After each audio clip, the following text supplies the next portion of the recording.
Welcome to the Kinderfield Highfield Final Championship 2025 debate competition for lower secondary level.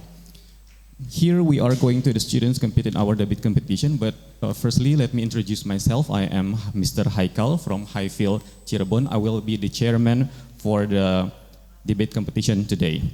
Our guests for today's are Mr. Egi as the head judge, and also we have Mr. Riyad as the first judge, and also Mr. Rifki as the second judge. Before I go on, I would like to remind you that first, please switch your handphone into silent mode. Second, please keep your voice down and maintain the room's composure. And third, if you want to take picture of your child, please do so in the provided space. If you need to enter or leave the room, please wait until one group finish talking. And also, you are not allowed to guide or help the debaters. And also, you are not allowed to eat inside the room.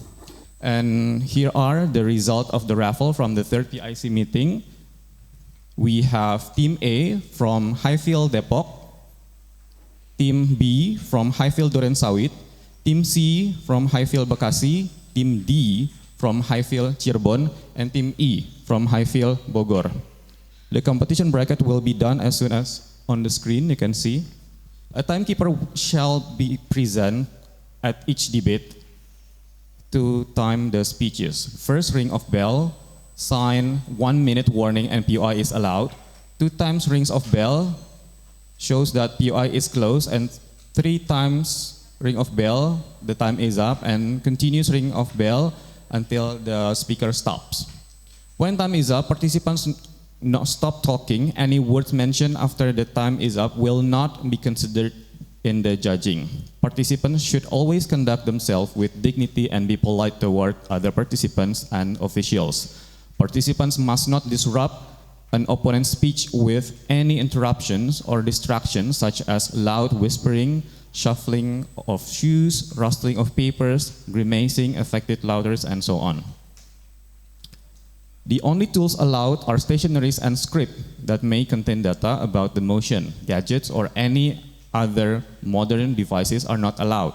Any violations of this will result in direct disqualification. Any outside interference from the audience to inform the participants about the content of the decided theme will result in a direct disqualification. The judges' decisions are final and cannot be altered. Now I would like to mention there will be 5 matches. The first one, the elimination round, or match 1, we will have Team Highfield Depok versus Team Highfield Durensawit. On the semi-final round will be match 2. We will meet the match 1 winner versus the Team Highfield Bogor. For match 3 of semi-final, we will have Team Highfield Bekasi versus Team Highfield Cirebon. Before we start the competition, let me read the rules and regulations. The motion will be decided by a raffle done by MC later. Each team will be assigned as government and opposition team via a raffle. Government team will always start first. In every debate, each team shall have an equal amount of speaking time, with details as follows. Concept building, 3 minutes for elimination round and 5 minutes for semi-final round and grand final round. The first speaker will have 4 minutes, second speaker will have 4 minutes, third speaker also 4 minutes, and the reply speaker will have 1 minute. All right, now I will call the participants of the first match, that is Highfield Depok and Highfield Durensawit, to decide the government side and opposition side, and also to raffle the motion. Team Highfield Depok and Team Highfield Durensawit, you may come to the stage.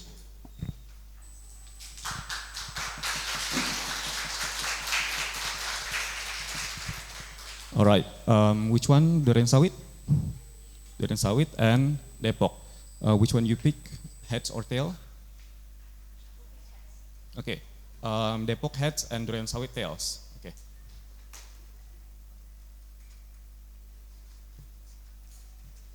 Tails, so Durensawit, which side you choose? Government side, all right. The Durensawit team will be the government side and Depok will be the opposition side. Now we will raffle the motion. The motion will be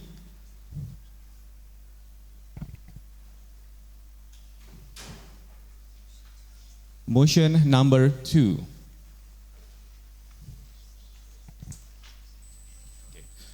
The debaters, you may have the seat, opposition side and the government side.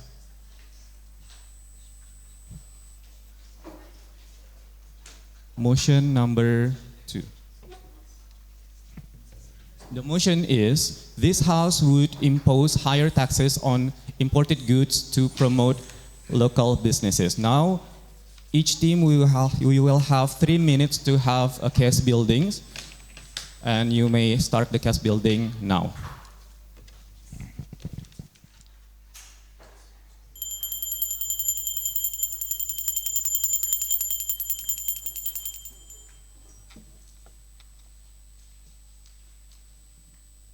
Check. All right, the time is up. Now let's start the first match of our lower secondary debate competition. I would like to call the first speaker of the government side, Felicia. Felicia, you may have the floor. I'll start my speech in 3, 2, 1. Hi everyone, my name is Felicia from the government side, and this House will impose higher taxes on imported goods to promote local business. First of all, we will implement a model that we will impose higher taxes on imported goods so that the final price of the imported goods is lower than local ones. So, the current imported goods policy in Indonesia is that government added about 10% value-added tax to imported products like fashions and snacks. The governments will control the money received by the government for citizens themselves, especially for helping local businesses. So, my first argument is the harm of foreign businesses. Popular foreign business are very strong since they come from large businesses. For example, Nike. Nike manufactures 15 million pairs of shoes per year, compared to local businesses, which manufactures far less than the foreign business. Without help from government, local businesses will die. So, for my second argument is decreasing lower income countries' dependency and more government initiative. We believe that increasing taxes will decrease the country's dependency on imported goods. We admit that at first, Indonesia will lose certain amounts of products and have gaps between the production. However, this is completely all right because this is just a short-term effect. Like it or not, the country has to produce more local goods in order to fill these gaps and fulfill the citizens' needs. According to the globaleconomy.com, Indonesia's import products per year is greater than average, which is 10 to 20%. Compared to higher economic status like China, the imported products per year is greater than the average. Furthermore, Indonesia has many comparable products that can compete in the market and meet the standards of locals. For example, the production of bags in high quality. There are many good quality bags in the fashion market. With government's extra funds for the supporting local businesses, they might escalate the branding, packaging, taste if it's a snack, or maybe even implement a business training. With imported products at higher tax, the cheaper option will go to the locals. So, in conclusion, our House believes that imposing higher taxes on imported goods is better because it will decrease the dependency of a low-income country and increase government initiative while also decreasing the harm of foreign businesses. Therefore, our House will impose higher taxes to promote local business. Thank you. All right. Thank you, Felicia. Now I would like to invite the first speaker of the opposition team, Putri Shura. You may have the floor. Okay, I would like to start in 3, 2, 1. Good morning, students, parents, teachers, lovely judges, and our fellow competitors. I, Putri Shura Ismaresha from Highfield, Depok, will be representing this house, which believes that we will not impose higher taxes on imported goods to promote local businesses. First and foremost, I would like to state the definition of taxes on imported goods. Taxes on imported goods is a tax levied by governments on the value including freight and insurance of imported products. Our first argument is that increased tax can result to reduced consumer choice. Imposing higher taxes on imported goods limits the variety of products available to consumers, reducing their choices. Consumers benefit from a diverse market that offers a range of options in terms of quality, price, and features. Moreover, we believe that additional tariffs can be costly for the country. A study by the Peterson Institute for International Economics found that tariffs cost the US economy $48 billion per year. This limits the potential possibilities for the governments to use such money for beneficial features for the country, such as increased infrastructure, education, and healthcare. It can also increase countries' debts due to its high cost. Additionally, it can cause higher prices for domestic products. Tariffs can lead to higher prices for consumers. This is because domestic producers can raise their prices when there is less competition from imports. This makes everyday items less affordable for consumers, affecting low-income households. For example, if the US imposes a tariff on imported steel, American consumers will have to pay more for goods that use steel, such as cars and appliances. Furthermore, increased tax can cause trade wars. Imposing higher tax on imports can lead to retaliatory measures from other countries. This can escalate to trade wars, harming international trade relations and negatively impacting export-oriented local businesses. Many countries are part of international trade agreements that promote free trade. Imposing higher taxes on imports may violate these agreements, leading to legal disputes and potential economic sanctions. For example, the US and China have been engaged in trade wars since 2018. Based on the research conducted by Lee, released in 2020, China's import and exports to the US have decreased by 49.3% and 52.3%. This has caused higher prices for consumers in both countries. On the other hand, the major trading partners of the US, including several Asian countries, will benefit from the diversion of trade flows between US and China. For example, Taiwan, Vietnam, and Bangladesh.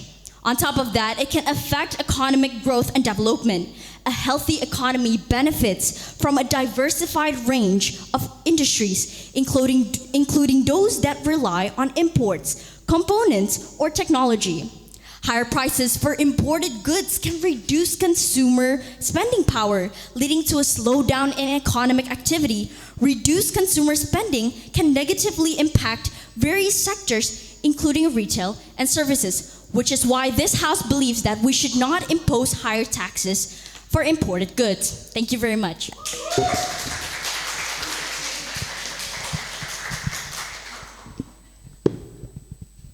Now I would like to call upon the second speaker of the government side, Jaden. I will start my speech in 3, 2, 1. Good morning, everyone, judges, parents, students, and opposition group. Here, I want to ask the first question. Why are we helping other countries' economic growth even though our country is having the same thing? Letting outside businesses in our country will just lead to more competition with our businesses. Here, cheap imports goods are everywhere. It's very easy for people to consume and also to replace it with local businesses. And mass product virgin good is everywhere here. While this might seem harmless, it slowly erases the cultural identity of a country and threatens the industry that have been around for generations. In Indonesia, let's take a case, the batik. The batik industry is a clear example how people used to use it with their own hands, they do it vertically, but now they prefer to do a machine printed textile from China or Vietnam. Instead of buying the authentic ones, hand-woven batik, they would rather buy the machine makes one. This doesn't just hurt the local artisans financially, but also devalues the craft. Even in food culture is also a problem here. The foreign fast food is now more important and more popular than the old ones. Let's take in case, most people would like to go to malls, would like to go to restaurants than going to warung or watak, right? Okay. Next, it's also about the economic dependency in this world. This will reduce the economic dependence as what the first speaker has said before. We rely too much on the import goods, where this import goods taxes push the country to produce more of its own stuff. Let's take a case in COVID-19 that have happened recently, where Indonesia has struggled to get medical supplies because they rather get it from the imports one, which this has made them to locally suffer bed, where they have to make their own APD, their own mask and stuff like that. But this isn't just a past issue, this is an issue until now. One of Indonesia's biggest challenges is now to dependence the port wheat. Indonesia is the second largest wheat importer in the world. Even though we have alternative like sorghum, cassava, and sago, this could be developed locally. And also, the war from Ukraine creates an effect in Indonesia as well. It directly affects the cost of bread, noodles, and other staples of food. If we don't reduce this dependency, another global crisis could push out our food security at risk. By imposing higher taxes to import goods, we push local industry to grow, to be independent with our own country, and this will make the country more self-sufficient and less likely to be affected by global trade distribution. Some industries, such as the agriculture, the manufacturing, and also the vital for national security, especially in Indonesia. If a country becomes too dependent on import, it risks the shortage of the during global crisis. Imposing higher taxes ensure the essential industries remain strong and self-sufficient, which will reduce the vulnerability to external distributions.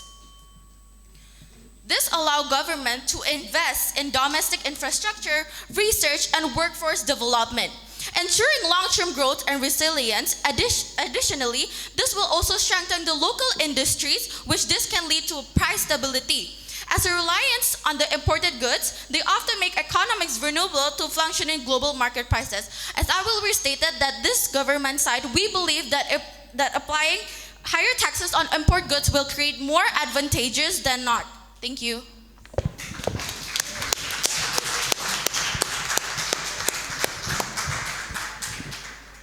Now I would like to call the second speaker of the opposition team, Jaden. I would like to start my speech in 3, 2, 1. First, good morning, opposition and fellow judges and participants. I would like to state that you clearly stated about our country's food security. And matter of fact, it is true, we import 30% of our rice from other countries. Without this food from other countries, we would die. The poor in our country would die. Did you know that 1/9 of our population is made of poor people? How do you expect us to afford rice at our cheap prices, and then you expect us to heighten our taxes? And if you argue that these taxes could be used for other good things, such as for education, manufacturing more agricultural structures, taxes will be corrupted. You and I know taxes are absolutely corrupted by the government. Additionally, local businesses don't have to have customers from Indonesia itself. Indonesian manufacturers export the most Nike shoes to other countries, such as in Europe, America, even South America. By imposing taxes, other nations would also impose taxes on Indonesian exported goods. This can be shown by the 2024 example, where the US imposed taxes on China's imported goods. Additionally, you yourself stated we are a low-income country. It is absolutely true. We do not have the technological advancements to suffice our country. How do you expect us to become a better country when we can't import essential goods? Technological goods like AI chips, AI computers. They are all manufactured in America, and you still expect us to advance our technology from nothing? It is completely outrageous that you also stated that. On top of that, it can also affect an economic growth and development. A healthy economic benefits from a diverse range of industries, including those from raw materials, technological goods, etc., etc. Higher prices from these imported goods would just slow down our economic activity, would basically ruin our country in maybe 5 or even 10 years from now. And this is why this House would strongly not impose higher taxes on imported goods. Thank you. All right, thank you. Now I would like to call upon the third speaker of the government side, Keiko. Greetings, salutations. My name is Keiko. So, first of all, let us repeat that Indonesia is far too dependent currently towards imported goods. As mentioned by our first speaker, 10 to 20% of Indonesia's import of goods per year is greater than the average, which is 10 to 20%. This is a sign we have grown too reliant towards importing goods, and in turn have little incentive to promote products from local businesses. Now, you mentioned that by imposing higher taxes on imported goods, it will be limiting the consumer's choice and will be leaving a lot of gaps in the market. However, by imposing higher taxes on imported goods, competition between local businesses will quickly build to fill in the gaps between the markets. For example, let's say a simple example, food. If there would be higher taxes imposed on foods from that's imported, local businesses will be quick to make replacements for that food, and the gaps that the imported goods have left in the market will be quickly filled by the competition by local businesses. There will be countries, if higher taxes are imposed on imported goods, people will be more inclined to try out the cheaper option, local goods. And in turn, because people are more inclined to try local goods, they finally have more funds to improve their product and fill in the gaps left by the imported goods. You mentioned that, how do you expect us to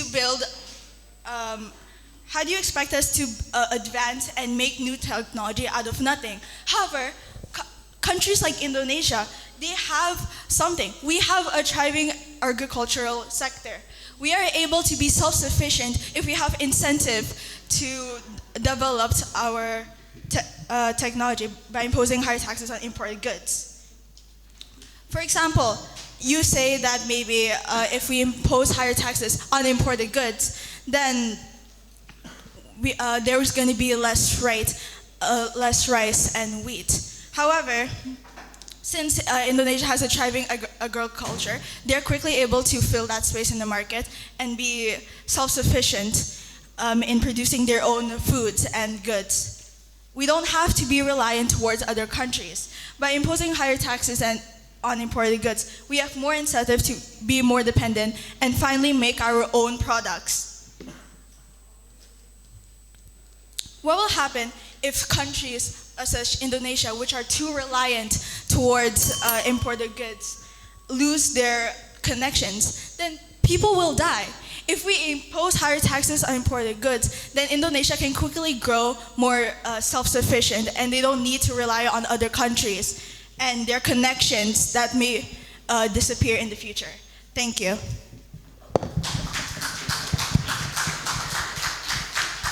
All right, thank you. Now I would like to call the third speaker of the opposition team, Neisha. I would like to start in 3, 2, 1. Good afternoon, fellow judges, the government team, as well as all participants that are present here today. I would like to restate once again that our House believes that we should not impose higher tax on imported goods to promote local businesses. The reason for this is when we impose higher taxes on local businesses, it will reduce the consumer choice for people in Indonesia, especially since Indonesia is a country that is still developing with many people that are still stuck in poverty. When we increase the tax for imported goods, where will these people in poverty get the supplies that they need? Especially since when you want to improve the local businesses, it will take a high amount of money. And when you want to increase the local businesses, it will make the economy of Indonesia be filled with local businesses. And this will not lead to a healthy economy. This will actually stunt our economy. Why? Because to have a healthy economy, we need benefits from a diversified range of industries, including those that rely on imports for raw materials, components, or technology. And in addition to what the previous speaker from the government team has mentioned, you mentioned that Indonesia's agriculture is already thriving. And despite Indonesia's agriculture thriving, we have gaps that we still need to improve, such as technology. We still need to depend on other countries to improve our technology. You said that we can just focus on agriculture so we can cover up the gaps, but that is untrue. Agriculture and technology are two different things that we need to improve. So when we want to improve our economy, we need to be able to take care of the gaps that needs to be filled. Again, Indonesia is still a developing country, so we still need to rely on other countries. Again, mentioning about what I stated earlier, there are many people that are suffering in poverty in Indonesia. And in Indonesia, the people in poverty, they rely on the businesses that sell cheaper things. They will not be able to enjoy the businesses from local businesses because they take more money. And in addition to that, if you want to truly expand the local businesses, we have to take into account that local businesses mostly get their supplies from imports since they are cheaper. However, if we impose higher taxes on the imports and make them even more pricier, the local businesses would not be able to take the materials to develop the local businesses. This will lead to a stunt in our economy, and it will also reduce consumer spending power, which can lead to a slowdown in economic activity. Reducing consumer spending can negatively impact various sectors such as retail and services. And we can also take data from the World Bank that the average tariff rate for developed countries is 2.4%. This is still low, and despite the developed countries having 2.4%, we should increase it so we are able to improve our economy. Once again, I would like to restate that our house will not impose higher taxes to improve local businesses. Why? It's because if we want to truly improve our local businesses and our economy as a whole, we should be able to take diversity from all the foreign businesses to have an equal and stable and healthy economy. Thank you. Okay, thank you. Now I call upon the reply speaker of the opposition team, Jaden. Opposition team, sorry. I would like to start in 3, 2, 1. I believe this team deserves to win because our team stated that we still require agricultural goods, but yet the other team has not proven how we can solve these agricultural needs from other countries. Secondly, we also stated that we still need the technological goods, advancements of other countries, yet the team has not yet stated how we can solve that. Third, when we export goods, they will also tariff taxes on us. Why? This can be shown in a research by the US government, which stated that when they put tariffs on other countries, they also put tariff taxes on their country. Lastly, this is why our house believes we should not impose taxes on imported goods to promote local businesses. Thank you.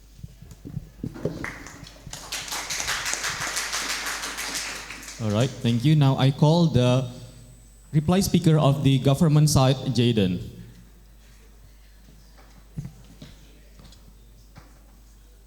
Three, 2, 1. The opponent group has mentioned about how they want to increase local businesses economy in this world. Okay, let's take this granted for Indonesia. If Indonesia's businesses, they take things from tariff, from the import goods, how are they going to improve like farmings and agricultures? Because we can use resources from Indonesia's and local companies can get improved by then. Such example, our house has also explained about the imported goods policies in Indonesia's government completely.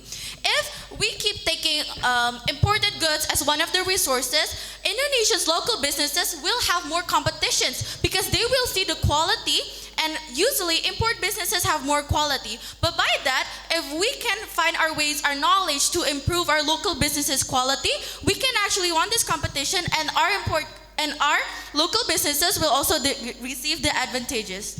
Thank you.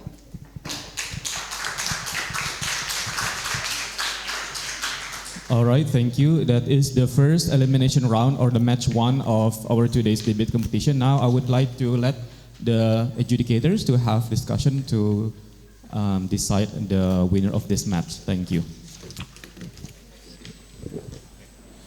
All right, so the debaters of the match one, you may have a seat and go back to your chairs. And while waiting for the judges' decision, we will proceed to the match two.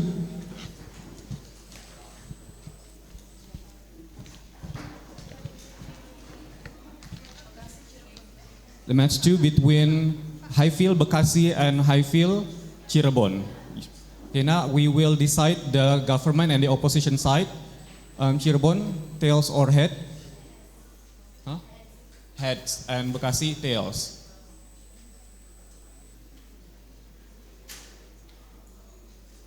Heads. So Cirebon, pick government or opposition side. Government side, all right? So you may have the seat.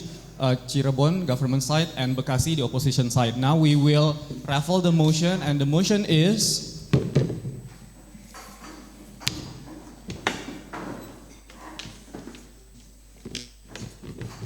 motion number 5. Motion number 5 is, this house believes that standardized testing does more harm than good in schools. Each teams have 3 minutes to build their case. Thank you.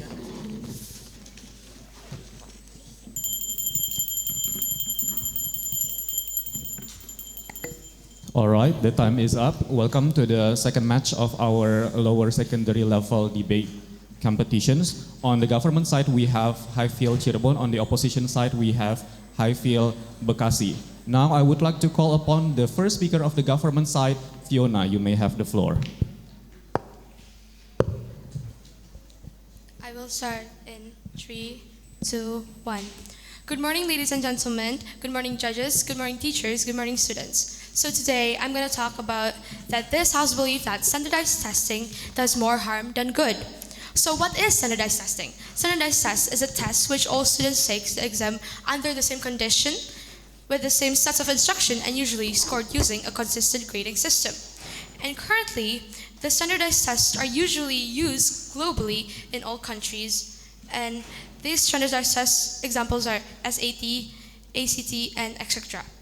I would like to go back to the history where during the traditional time, all works are done at home and no education is needed. But as society grows, during the modern society, industrialization happens and economy transforms from primarily agrarian to one based on the manufacturing of goods and the development of industries. And as this grows, society needs an educated workforce to fill various roles in factories, office, and etc. With this, there will be more division in factory jobs and also labor and specific jobs that require education, which is why standardized testing operate on a single correct way to measure a student's abilities on large scale number of students so they can know what specific job they want in the future. But then after that, there is postmodern, which challenges the need for standardized testing. Yes. A POI, say, how do you think this? how do you think the standardized testing itself could literally lead to how do you say this? Advanced mindset in for knowledge. I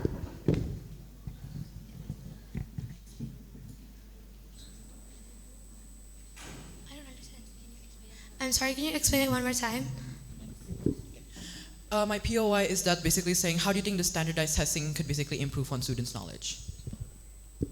So, standardized testing can improve on students. Huh? I'm sorry, but your POI is not related. So, I would like to go back to my argument that postmodern questions this by arguing that such tests ignores diversity of individuals' experiences and intelligence. So this will lead to inaccurate of data. It may fail to reflect the true abilities or potentials of the students. It only focuses on a narrow, rigid set of skills and providing little insights. Imagine when there are so many other important things we need to focus on other than just critical thinkings and set of questions based on decision making. Which is why it is inaccurate because it is done on a large number scale of students. So I would like to state in conclusion that standardized testing does more harm than good because it is mostly inaccurate and it doesn't really focus on more important lessons other than just this critical things. So that's all from me. Thank you very much. Now I call upon the first speaker of the opposition team, Diandra.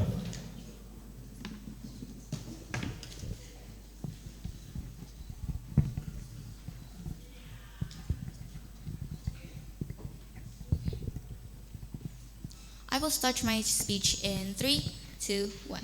Good evening, ladies and gentlemen, esteemed judges, and of course, my worthy opponents. Today, we stand here to firmly oppose the motion that is to this House believes that standardized testing does more harm than good in school, while in reality, it actually does more good than harm in schools. However, let me introduce you all to our team consisting of me, Didi as the first speaker, following by Audrey as the second speaker, and Felix as the third. Now, while no system is perfect, standardized testing remains as an essential tool for ensuring accountability, measuring students' progress, and providing equal opportunities for all students. Our stance is clear. Standardized testing, when implemented effectively at the very least, does far more harm than good. Allow me to lay out our key arguments. So first and foremost, we have accountability, which standardized testing serves as benchmarks for evaluating students' performance, helping identify underperforming institutions, and ensuring that resources are allocated effectively to improve education quality. Second, the fair comparison. These tests provide an objective measure of student performance across different schools and regions, reducing biases in grading and ensuring a level playing field in academic evaluations. Thirdly, skill assessment. Standardized exam tests essential skills like literacy, numeracy, and critical thinking, which are crucial for academic success and future career opportunities. Last but not least, equity in education. By highlighting disparities in education systems, standardized tests help drive performs, allocate resources to underprivileged schools, and create scholarship opportunities for students from disadvantaged backgrounds. Now that we've outlined the key points, let's take a closer look at the first argument. First, accountability. Standardized testing provides a critical benchmark, as I've said, for evaluating the quality of education provided by schools and teachers. Accountability is about assigning blame. It's about ensuring that every student, regardless of their background, receives a quality education. Standardized testing allows governments and communities to allocate resources more effectively, ensuring that struggling schools receive the support they need to improve. Because without standardized testing, there would be no clear way to measure education quality from each and every school. Moreover, standardized tests provide a consistent and objective measure of student performance, unlike teacher-given grades, which can very much be based on subjective factors such as grading styles or even teacher biases. As we all know, teachers, of course, would have favorite students. Additionally, standardized testing ensures that students from different backgrounds, again, are evaluated fairly, leveling the playing field in academic and career opportunities. A uniform assessment system prevents discrepancies caused by the variations in grading standards and school fundings, ensuring that all students are judged equally. That is all for me. Thank you for listening.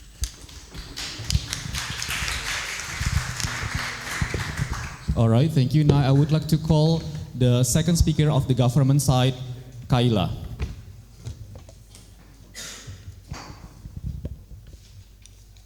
I will start my speech in 3, 2, 1. So the first speaker from the opposition side stated that it measures their true potential, but it doesn't, because standardized testing depends on their personal preference in test environment. It also doesn't define the student's intelligence, as in the environment, it could cause stress and anxiety to them with the time limit and pressure. It also crushes their self-esteem with the comparison of other people. And you also stated that it is essential, but it neglects important aspects like critical thinking, problem solving, and exploratory learning. Teachers typically focus on teaching for the test, as they are narrowing of curriculum, and it creates bad creativity. And it also doesn't cause equality, as there's inequalities and bias to economic backgrounds, like resources, preparation, environment. So basically, people with wealthy environments, they would be able to have enough resources to be able to study better. And with people with low income would not have enough resources to study and not be able to understand it well.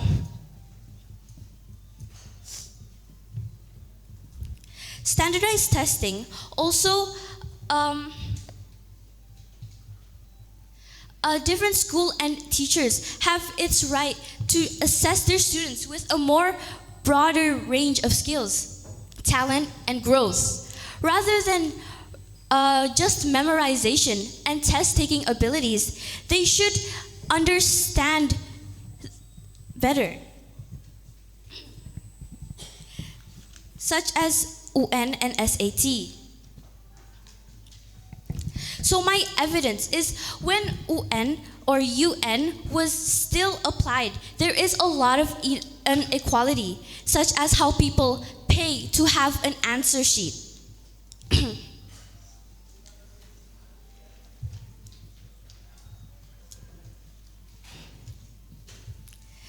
As my first speaker also stated that it would be inaccurate, I would like to re-explain about the stress and anxiety. So the stress it causes, it affects their mental abilities psychologically. So in conclusion, I state that this house believes that standardized testing does more harm because it affects their physical and mental happiness, and also can cause bias. Thank you. That's all from me.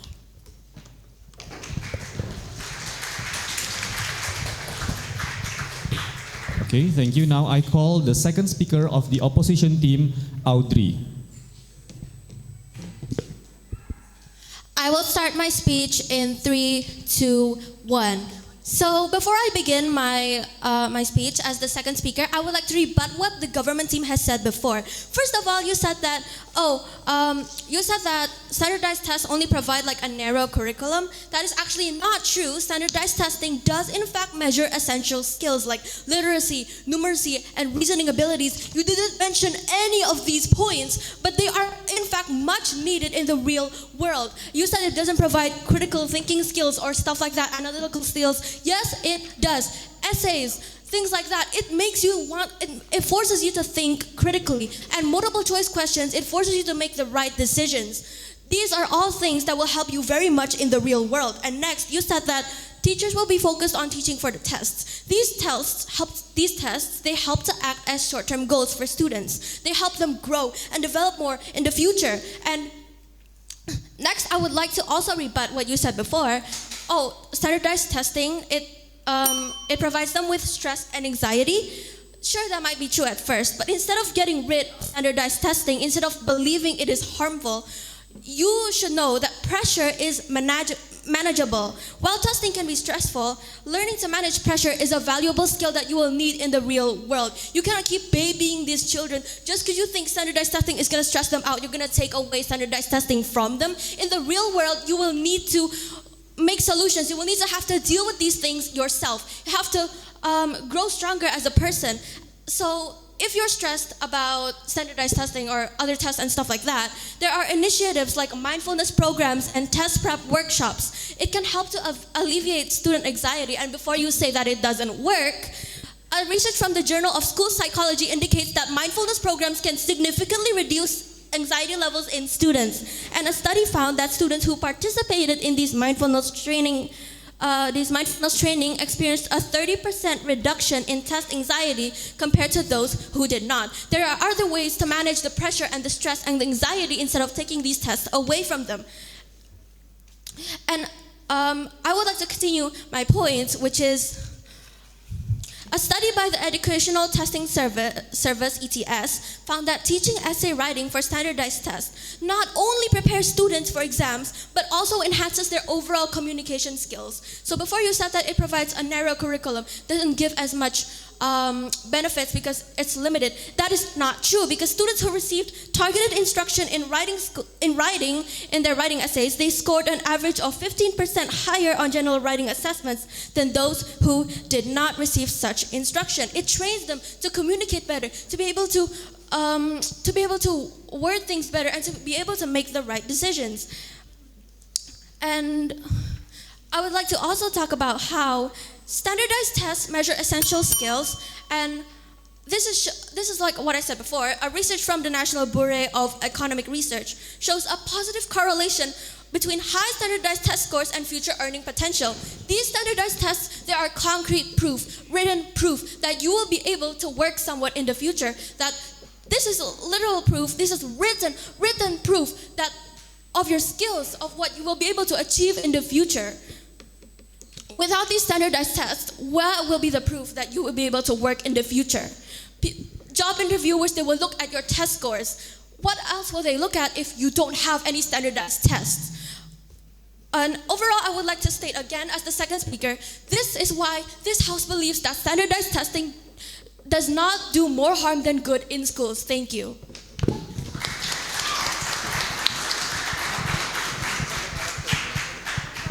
All right, now I would like to call the third speaker of the government side, Queen Sa. I will start my speech in 3, 2, 1.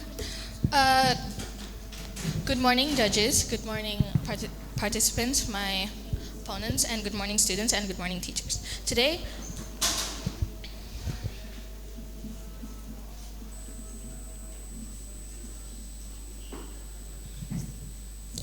this House believes that standardized testing does more harm than good in school. Why? Because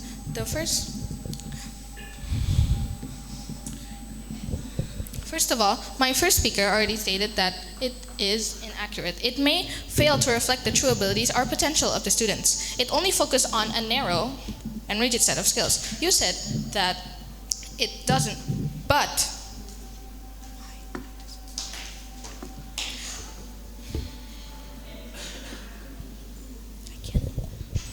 because a study shows that UN make no better and guarantee. And again, the fact that they remove UN just shows that standardized testing is doing more harm than good. And additionally,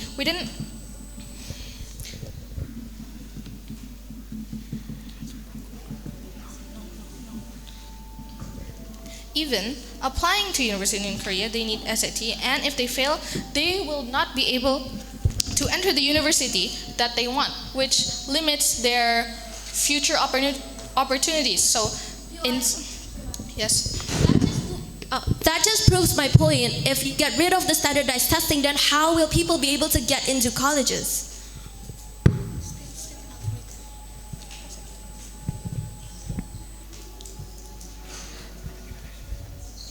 But having standardized testing,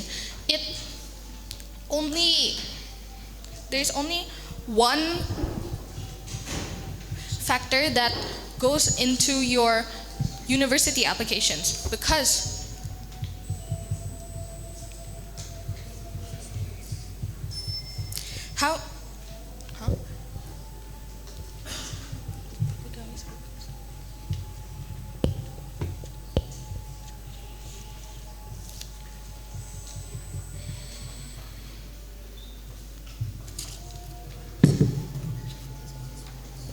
there are also universities that don't require standardized testing, like, for example, sports universities, that they don't do the way of standardized testing, which is just, again, all students take the exam under the same conditions. But standardized testing, again, stated by my second speaker, is a cause of stress and anxiety.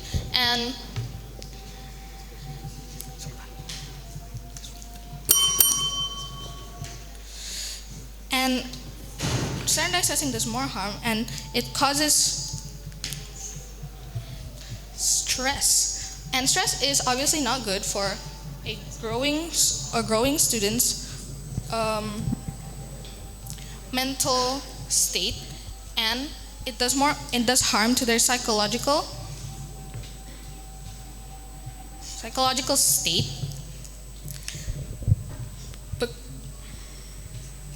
And they will panic, because if they fail their SATs, they won't be able to get into their universities. So that is why standardized testing does more harm than good. Thank you.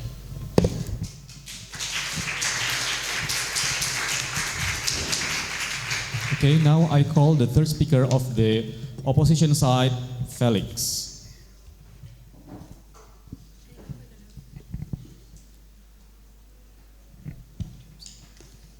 I'd like to start my speech in 3, 2, 1. Okay, so good morning, audiences, opponents, and also our respectable judges. I am the third speaker in today's debate, which will restate and say again that our house criticizes and questions a society without standardized testing. And we think a society without standardized testing is going to be a much worse society. I'd like to urge my judges and also the opposing team that standardized testing itself will benefit our society due to its basically useful benefits itself. Now, I would like to say on how you might focus on how standardized testing, which is important, it's not important because of the stress and mental health of our children. This is not true, and I'll tell you why.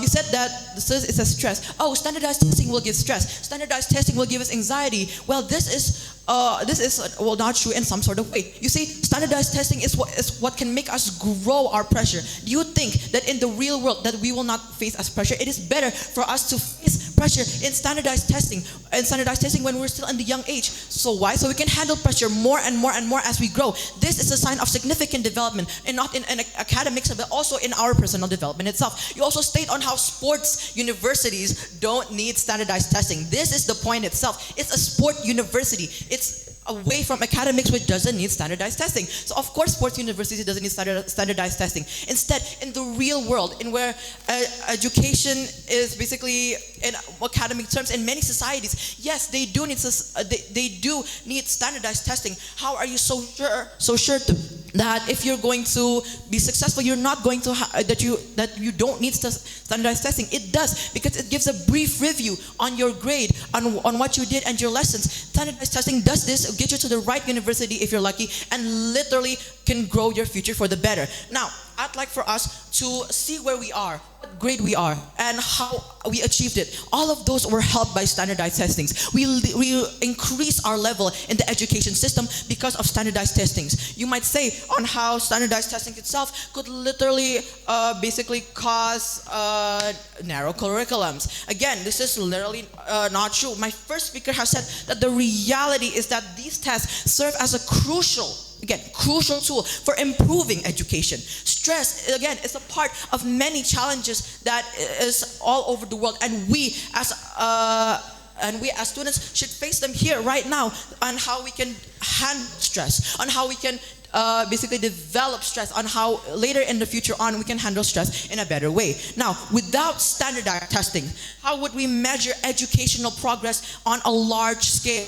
How should we ensure that students across different schools, regions, and socio-economic backgrounds are basically evaluated fairly? Again, and how should we be improving the schools accountable for providing the quality education? Standardized testing does all of this. Standardized testing is your identity in the education system. Now, for that reason, again, this house believes that standardized testing does more good than harm. And again, in conclusion, this house believes this because we think that the education system is one of the most powerful systems in the world. And one of these things that's added by the education system is the power of standardized testing. Without standardized testing, your identity would lack, which cause you to not gain as many benefits as joining in faculty or any other universities. So standardized testing is useful not only for improving yourself, but also for improving societies and what you will be in the future. So this is why our house again and again disagrees with the motion that standardized testing does more harm than good in schools.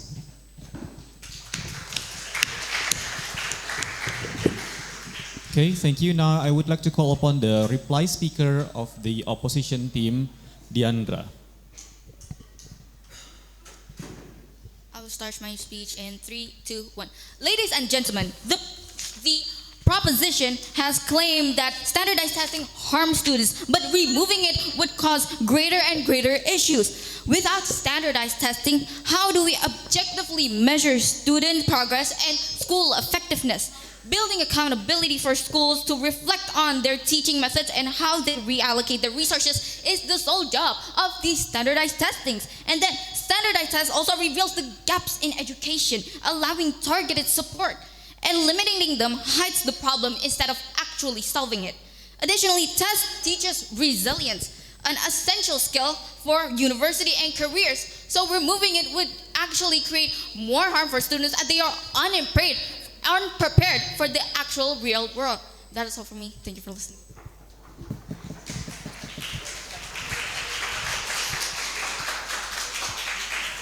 All right, now I call the reply speaker of the government side, Fiona.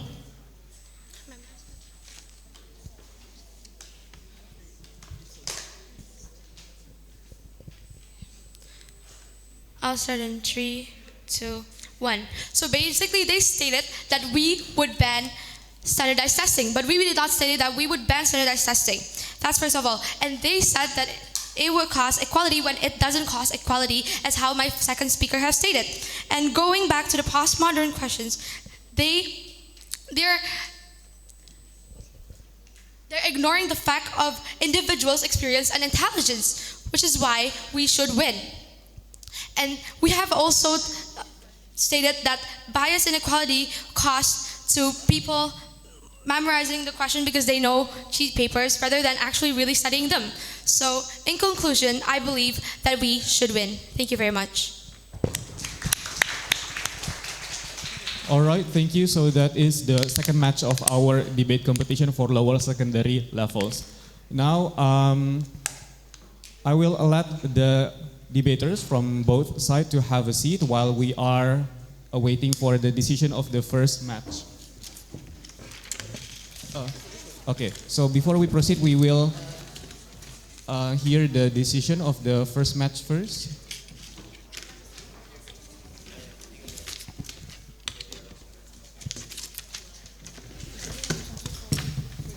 So thank you for the round, guys. I will just get back to the first round first, and then because after that, the winner of the first round between Depok and Duren Sawit can match with Bogor, right? So this is the announcements for the first round. Between the government team, Duren Sawit, and the opposition team, Depok. Under the motion, this House will impose higher taxes on imported goods to promote local businesses. So the winner of this debate goes to the opposition team, Depok.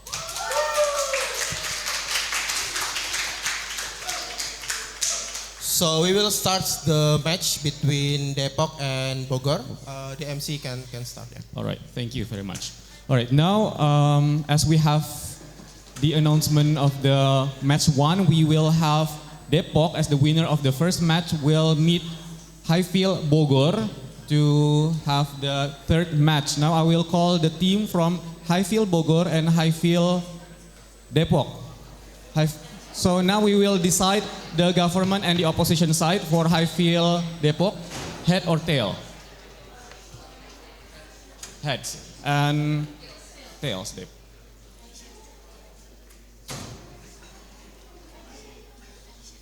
Okay, so which one you choose, government or opposition side?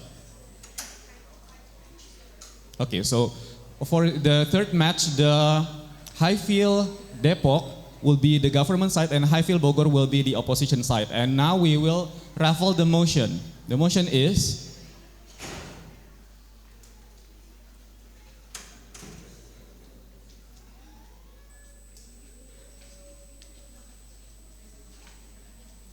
motion number 1.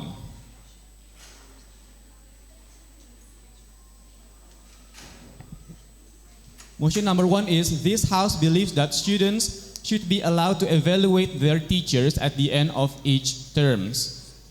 Both teams will have 3 minutes to have cast building. The cast building starts now. You may have the seat.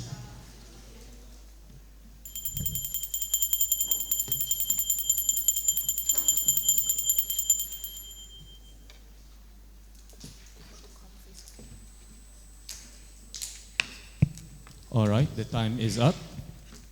Now let's start the third match of the elimination round of the debate competition for lower secondary round. I would like to call upon the first speaker of the government side, Putri Shura. You may have the floor. I would like to start in 3, 2, 1. Good afternoon, students, parents, teachers, respectful judges, and our fellow competitors. I, Putri Shura Ismaresha from Highfield Depok, will be representing this house which believes that students should be allowed to evaluate their teachers at the end of each term. Before I move on to my arguments, I would like to state the definition of evaluation.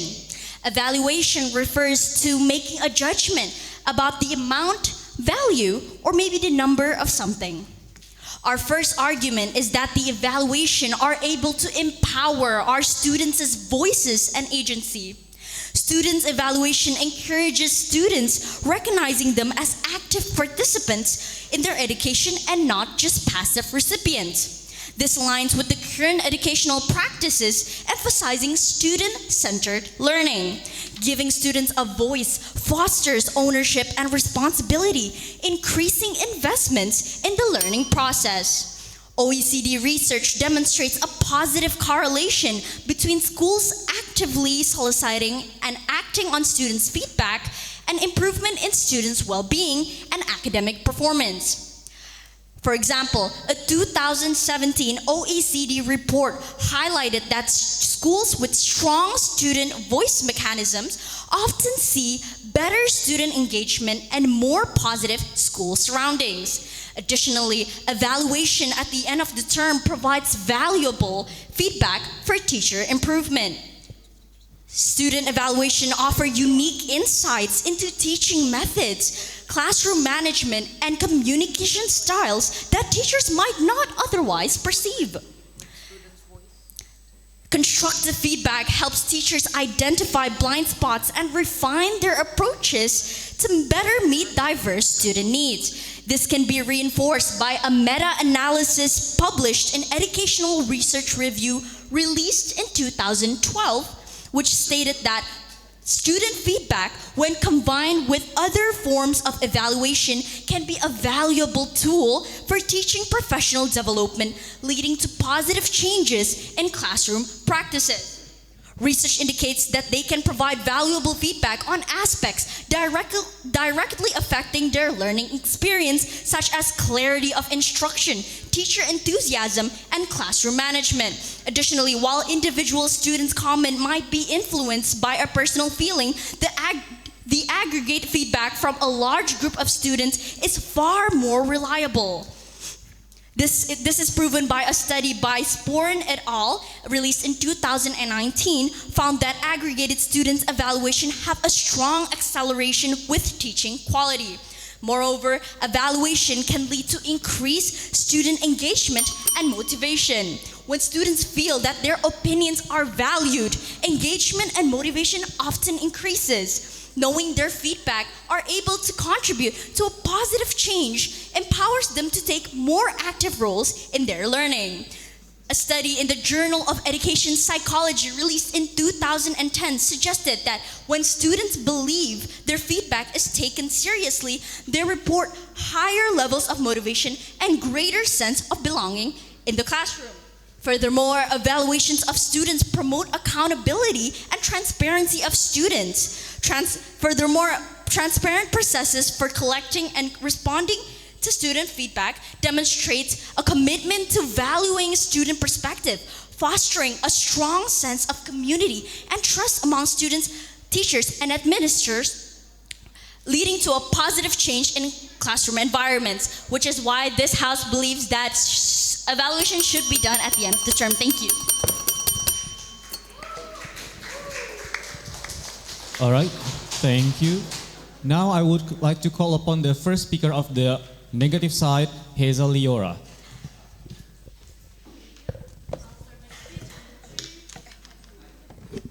I'll start my speech in 3, 2, 1. Good afternoon, respected judges, fellow speakers, and audience. Today, me and my team will be representing the opposition team for Highfield Bogor Lower Secondary, and opposing the motion. This House believes students should be allowed to evaluate their teachers at the end of each term. As you mentioned earlier, imagine a classroom where students influenced by personal feelings or misunderstandings have the power to evaluate their teachers. Would that lead to a better education, or would it create more challenges? Today, my team and I argue that students should not evaluate their teachers. Will explain why with my 3 key points. Students lack the experience to judge teaching methods. Student evaluations are often biased and subjective, and teacher evaluation should be conducted by professionals. As you mentioned about personal feelings of students, that just explains to my point that personal feelings of a student create bias, making evaluations by students that are not valid and not professional. The first reason students should not evaluate teachers is that they lack the experience and expertise needed to judge teaching methods fairly. Education is a complex field itself, and evaluating effective teaching requires a deeper understanding of pedagogy, classroom dynamics, and student learning outcomes. A student might feel frustrated with a particular teaching style, especially considering the rate, how they might be immature and with their subjective opinions, assuming it's ineffective, when in reality it could be a proven method to the learning needs of the class. As Danielson, 2007, agrees in enhancing professional practice, students don't have the professional experience to accurately assess teaching practices. They are often focused on the outcomes rather than their teaching strategies.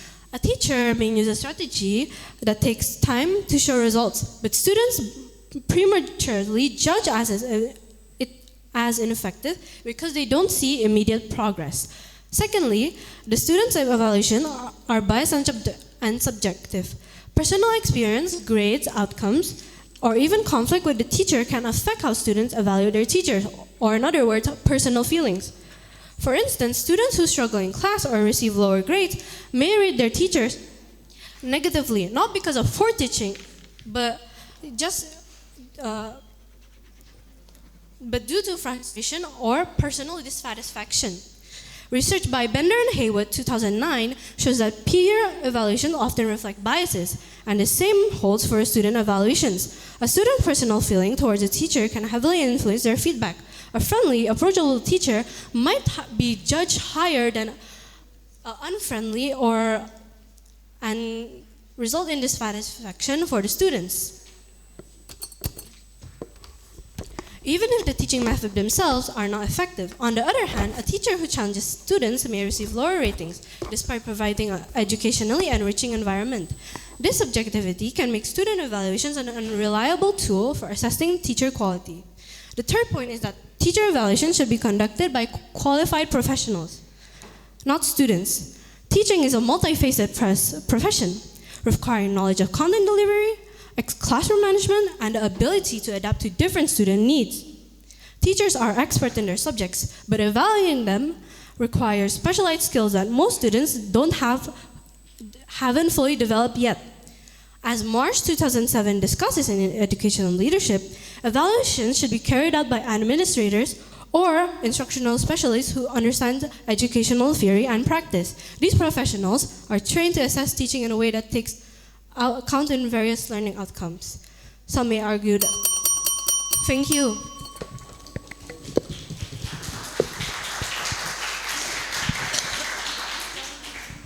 All right, now I call upon the second speaker of the government side, Jaden Kalistus. I would like to start my speech in 3, 2, 1. Good morning, fellow judges, participants, and teachers alike. I would like to rebuke the statement of the opposition team. First, you stated that while the individual student comment might influence by personal biases, the aggregate feedback from a large group of students is far more reliable. We can prove this again by a study by Suporon et al. In 2019 found that the aggregated student evaluations have a strong correlation with better education systems. Secondly, you stated that students will lack good feedback and may bring personal emotions again. We would also like to rebuke that by stating one biased student doesn't mean the whole class is biased. Even if one student is biased and may have an incorrect feedback, other students' evaluations are probably a better input.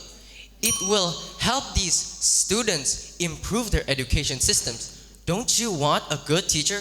Don't you want a teacher that understands you, has great pacing, and teaches in a way that makes you comfortable?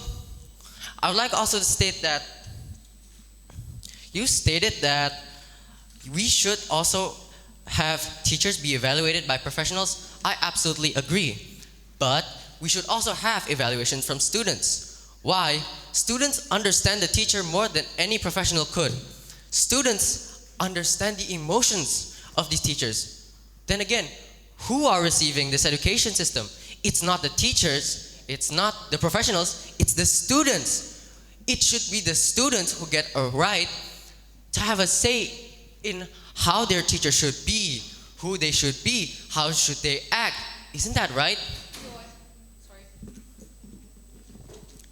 You said something about students. You said something about students understanding the teacher's feelings more, right? But that just creates a strong relationship, which means that students may feel bad for teachers, giving them invalid but good evaluations just so that the teachers feel better for themselves. And also, you said something about how student evaluations are more valid than actual professionals, which I disagree, because professionals are trained to do their job, and their job is to actually... Thank you for your POI. First, I would like to state that you clearly stated that professionals are more suited to judge students. It really depends. First, the student understands the emotions of the teachers more. And you stated again that these students may feel bad for a teacher and may actually have a good opinion for a bad teaching student. That is absolutely illogical. Let me state again, A student who has bad achievements and bad teaching will never give a good reputation or a good feedback for a student. Wouldn't they want to have a better education system? Wouldn't they want to have better grades? Wouldn't they want better teachers that could actually teach them things they need to understand? Isn't that right? And this is why this house would like to impose that students should be allowed to evaluate their teachers at the end of the term. Thank you.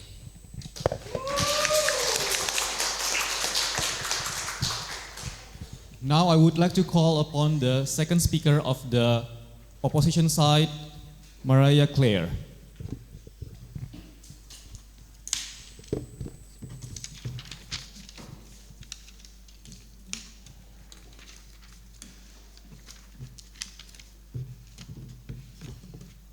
I will start my speech in 3, 2, 1. Good morning, everyone. Today, me, Maria Claire, will be presenting why students should not be allowed to evaluate their teachers at the end of each term. Building on the points made by my first speaker, I will explain why students should not evaluate their teachers. Students' evaluations are often biased, subjective, and lack the professional expertise needed for fairly assess teaching effectiveness. I will provide research and example to support this argument. But firstly, I would like to rebut the second speaker of the government team's points. So, like you said before about the emotional thing, so students have bias and also emotions. If they have a strong relationship with their own teachers, they might give good evaluations for the sake of their teachers' well-being, which is not really valid and reliable to rate their own teachers.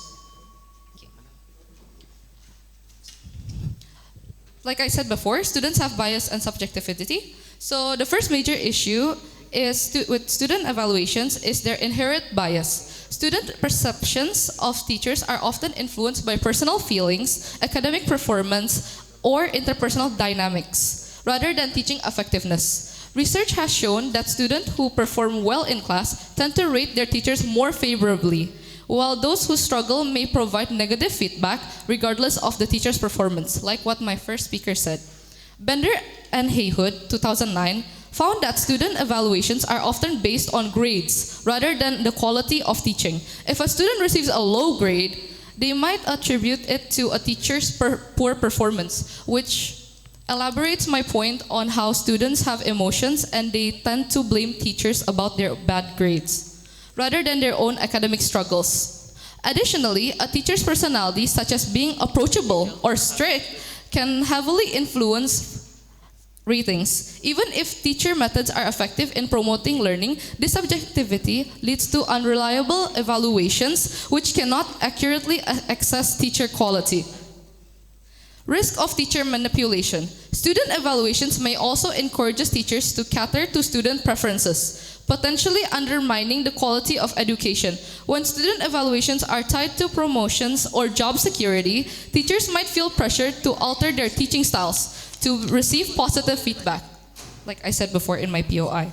Even it means sacrificing academic rigor.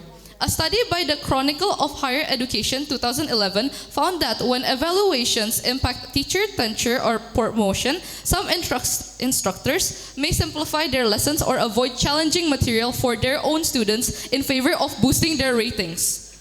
This can lead to a focus on student satisfaction rather than educational standards, which can ultimately harm the quality of the whole school.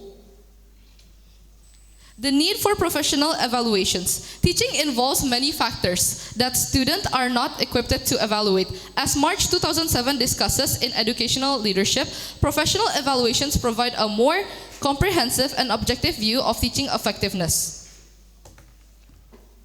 Professionals such as school administrators are trained to observe classroom dynamics, assess teaching methods, and review student learning outcomes. They provide feedback based on educational principles and standards, which allows for more balanced and constructive criticism. In conclusion, students should not evaluate teachers because their feedback is often biased, subjective, and lacks the expertise necessary to assess teaching quality. Teacher evaluations should be conducted by teaching professionals who can provide objective, constructive feedback based on educational standards. Thank you.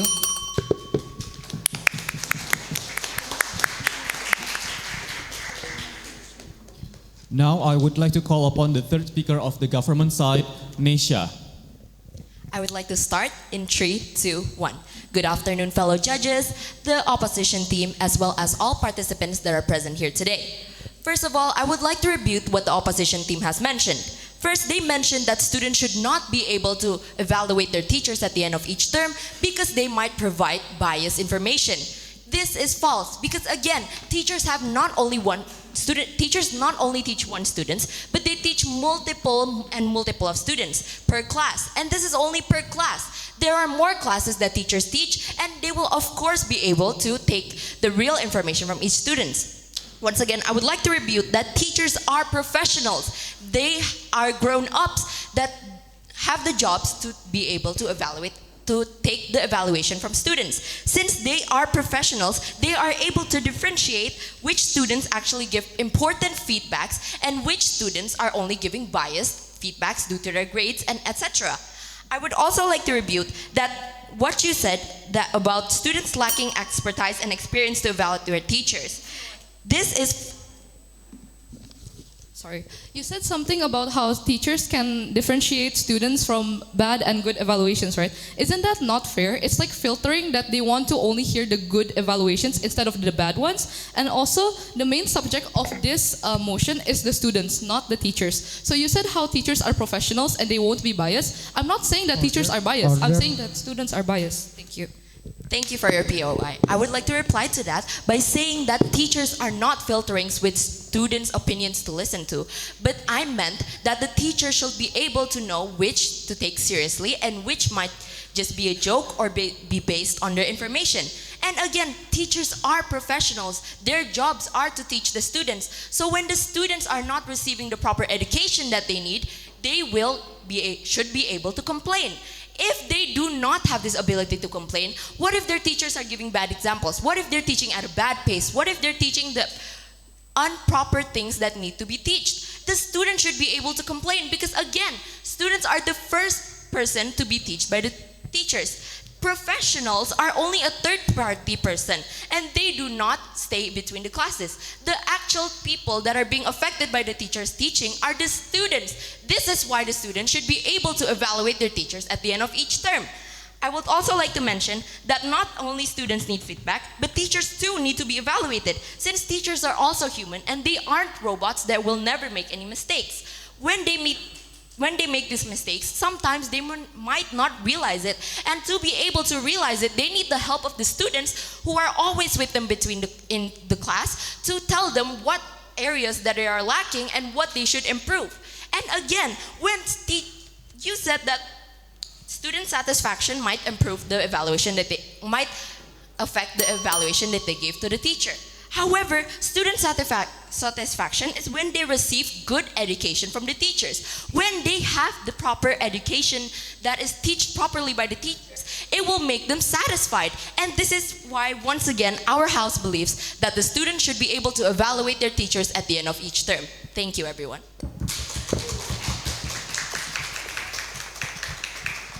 Now I call upon the third speaker of the opposition team, Sean. I will start my speech in 3, 2, 1. Good afternoon, everyone. Thank you to my teammates for their arguments, but I would like to rebuttal something. It is said that one class has many students and that one negative review for the teachers will not affect them. It is wrong. Negatively reviewing them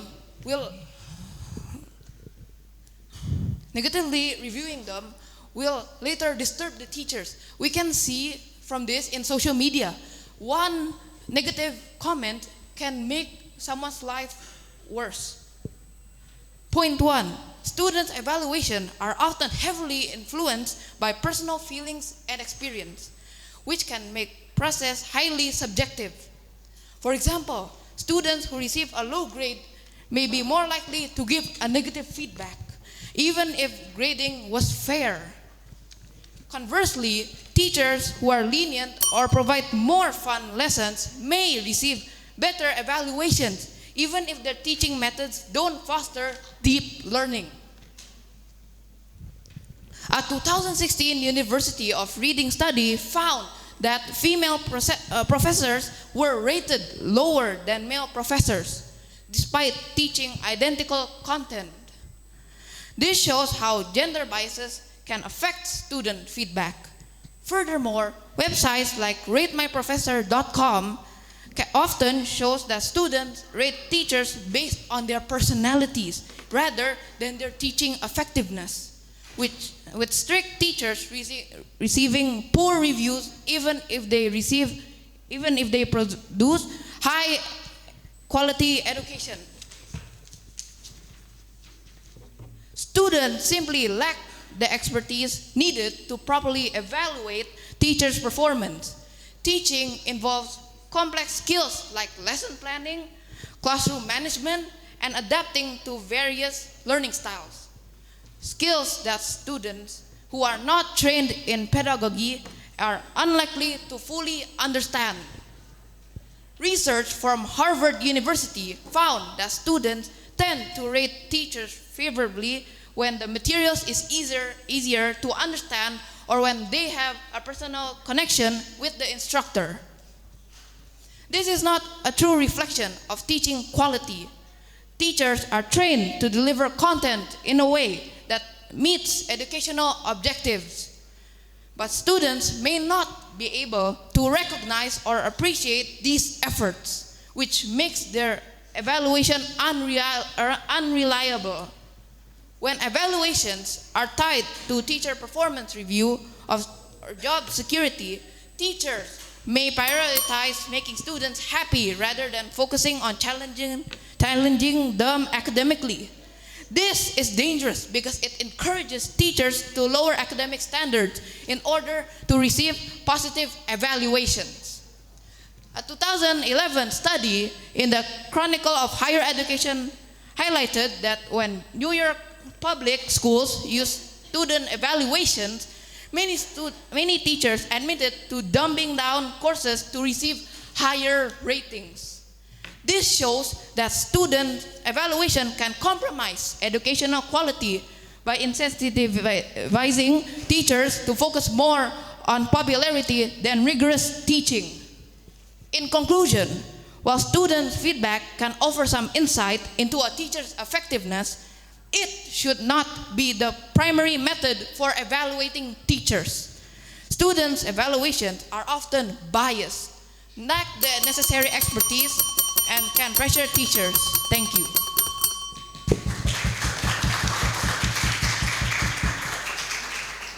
Thank you. Now I would like to invite the reply speaker of the opposition side, Hazel Liora.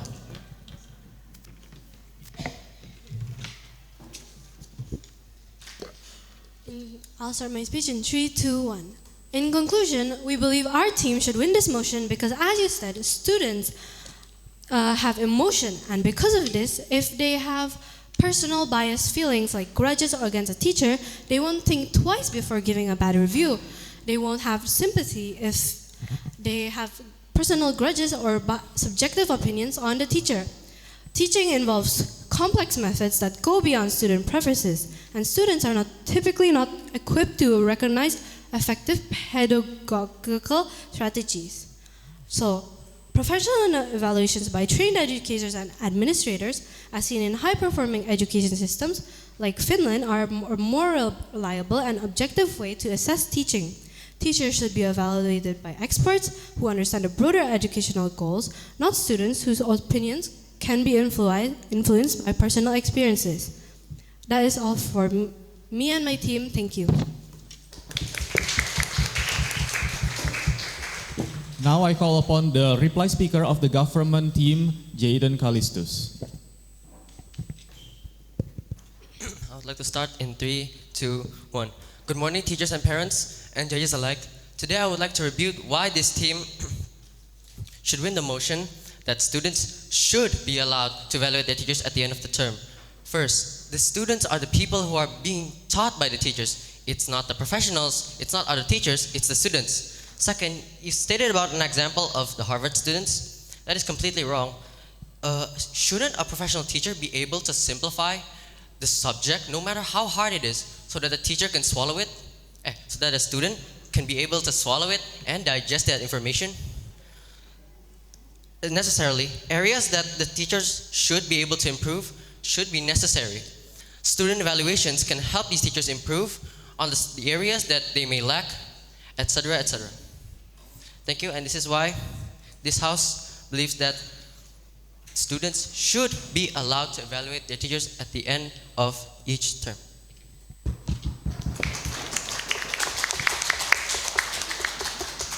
All right, thank you for all debaters. And now I would like to give the time for the adjudicators to have a discussion before we know the decision and announcement for the winners of the second and the third match. The debaters, you may have a seat. You may go back to your seat. Thank you. So we are going to announce who is gonna proceed to the final round and also the third place round. In match 2, the assessment will be delivered by Mr. Riyad. The time is yours. Okay. Hello everyone. Are you still here with me? Hi. What about the parents? Are you good? Okay. Long story short. So I've been debating for like 4 years now. So it was from 2021.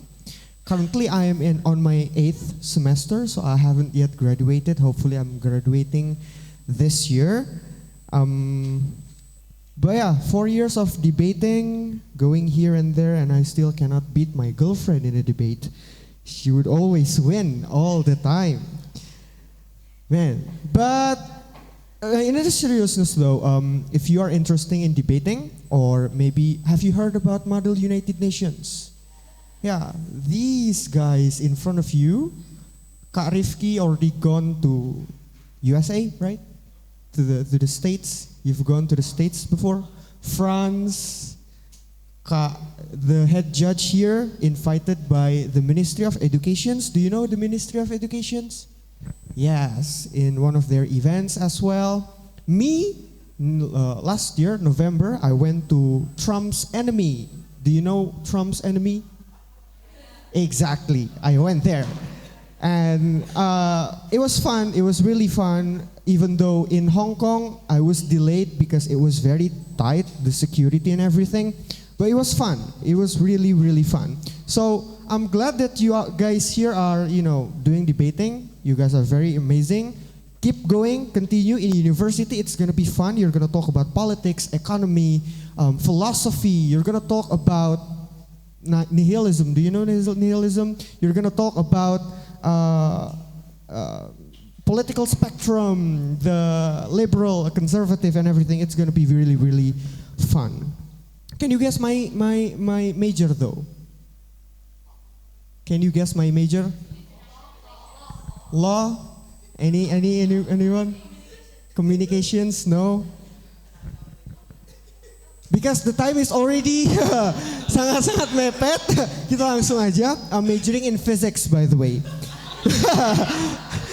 Okay, so kita absen dulu. Can you guys speak bahasa, by the way?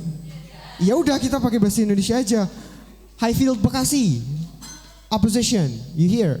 Okay. Highfield Cirebon, government, you here? Okay. So, the first team that goes to the final round of the lower bracket of debate competitions, congratulations to the opposition team. Congratulations. And commiserations, no worries, Highfield Cirebon, you will fight for the third place after this, and I would give the stage to Kak Rifki. Okay, thank you Judge Riyad. So kalau Kak Riyad dia jurusan physics, aku baru make sense. Tebak kau jurusan apa? No. No, yeah, social studies jurusannya? No. International? Yes, that's my major. Jadi di sini we have lots of different background. Kalau Kak Egi jurusannya apa Kak? Education. See, we have lots of different background. So pas tadi mosinya tentang education, student evaluate teachers, kayak udah yang mana nih yang berani mau evaluate teacher nih. Nah, so in debate there are various of variable, ada banyak hal yang bisa perlu dipertimbangkan, and everything can happen from meeting like a really sassy debaters into meeting a really chill and funny debaters. So there are lots of things that can happen. Nah, pertama kali aku debate, aku tuh pas SMA. So I thought that satu orang speaking 8 menit and I only managed to speak for like 1 minute, and then I feel like, oh, I'm proud of myself. Dan lawanku maju ke depan langsung kayak, judges, this is la la la la la la. I'm crushed at that place. That is my very first time debate, and I was like, guys, I don't want to debate anymore. This is sickening. But next week I just joined. Let's go debate again. It's fun. So yeah, if you're really interested in debate sampai kuliah, pas Karyat bilang it's going to be a really fun experience, I was like, yes, it's fun, but it depends. But yeah, overall it's fun. So I hope that you enjoy the debate from today. So, without further ado, biar kita bisa langsung lanjut ke semifinal dan juga final round. For the one from the third match yang lolos ke final round, kita absen dulu lagi deh. Tadi government Depok ada? Oke, lengkap. Dan opposition Bogor ada? Oke. So the ones that's going to the final round, congratulations to team government Depok. Okay, so I'll give my time back to the MC. Thank you. Oh, kayak gitu dulu. So thank you guys. So we will start the third place round. Let's MC start, and then we will also release the motion letter. Yeah. All right, thank you, adjudicators. Now we already have the teams for the third winner round and the grand final rounds. For the third winner round, I would like to invite the Highfield Cirebon team and also Highfield Bogor to come forward to decide the government and the opposition side. Okay, now we will decide the tails, government or opposition.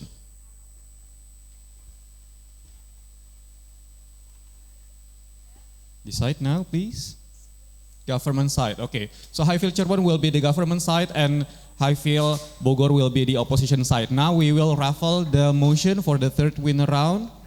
We will not raffle. The adjudicator already decided. All right.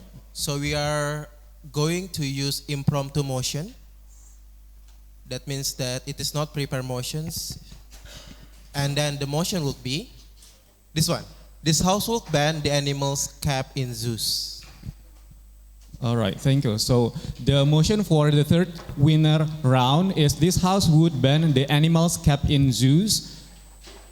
Both teams. Before cast building, is there any question from both sides about the words? Is that clear enough for you? From government, all good?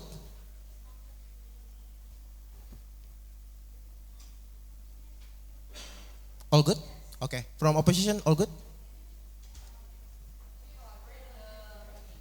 So the motion requires us to think about, we would like to abolish, meaning that we eliminate zoos, basically. So animals should not be kept in zoos. All good? Yeah. Okay. Okay, if it's clear, now both teams will have 5 minutes to have cast building. The cast building starts now.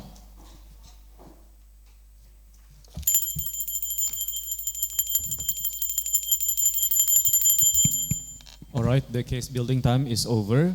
Now welcome to the third winner match of Kinderfield Highfield Championship 2025. Now we have the government side from the Highfield Cirebon and the opposition side from Highfield Bogor.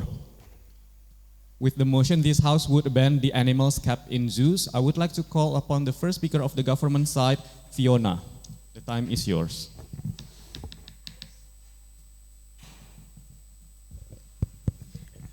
I will start in 3, 2, 1. Good morning, ladies and gentlemen, to the fellow judges, teachers, students, my opponent as well, and also parents. So, this house believed that this house would ban the animals kept in zoos. So, ban is an official or legal prohibition to stop the use, to stop the use production, to stop keeping animals in zoo. So the status quo right now is that many zoos still kept animals in zoos, and these animals includes tigers, lions, and mostly hot and exotic animals. So I'm gonna go back to history again, where a long time ago, animal is able to live on their own without human intervention, which states that even without these zoos, animals are able to live on their own. If you're stating about endangered animal, we can find another alternative, such as sending them to national conservation. And also, by keeping them in zoo, it would only cause dependency of animals into humans. Yes?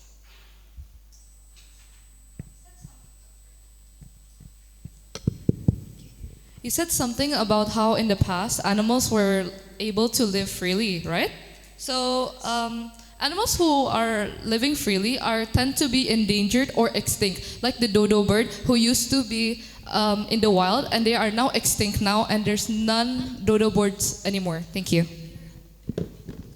Well, first of all, these animals are endangered mostly because of human, not animals themselves. They're a non-natural predator. They're hunted by humans, which is why they are endangered animals. And they will go extinct if we don't send them to national conservation. So I'm going to go back to my topic, that it would only cause dependency, because animals that needs to hunt for food on their own will depend on human giving them food. And if we need to send them back to the wild, they will have no ability to find their own food, which will only cause dependency. And some animals needs to hunt and socialize, such as whale and dolphins.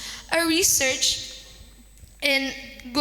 outside the country shows that whale that is kept alone in a big pool becomes stressed out because of they don't have any friends to live with. They started hitting their heads to the pool so they can die. And if we need to send them back to the wild, which is to the ocean, they can't hunt because they're already dependent to the human. So I would like to make a conclusion that we should ban the animals kept in zoo and send them to national conservation because of dependency, and also because of their ability to hunt and also socialize. Thank you very much. That's all from me.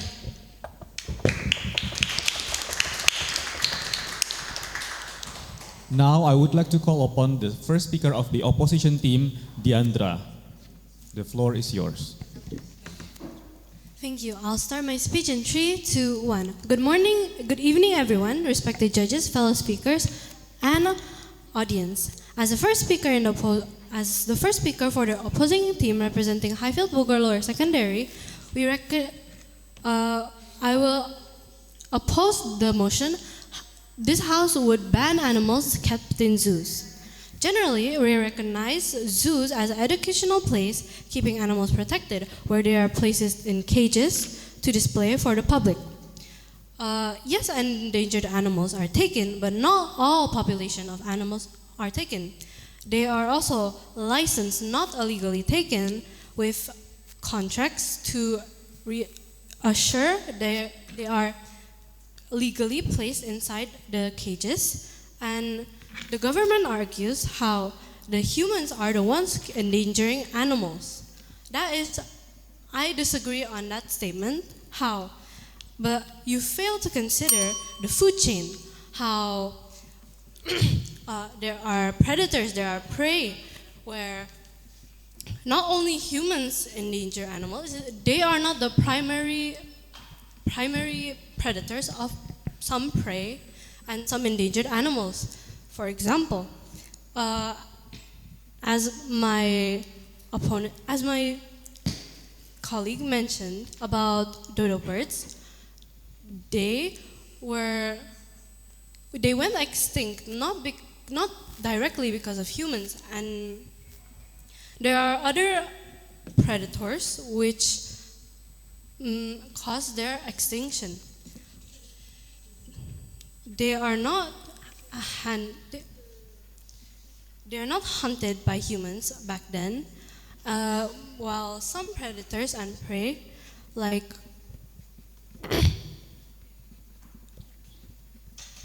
but killed because of the food chain, like the predators and prey.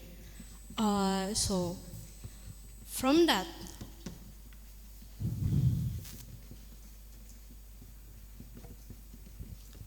we also argue that the animals are not illegally taken, so they are licensed with contracts, and because of that, they are placed in cages legally and not illegal. So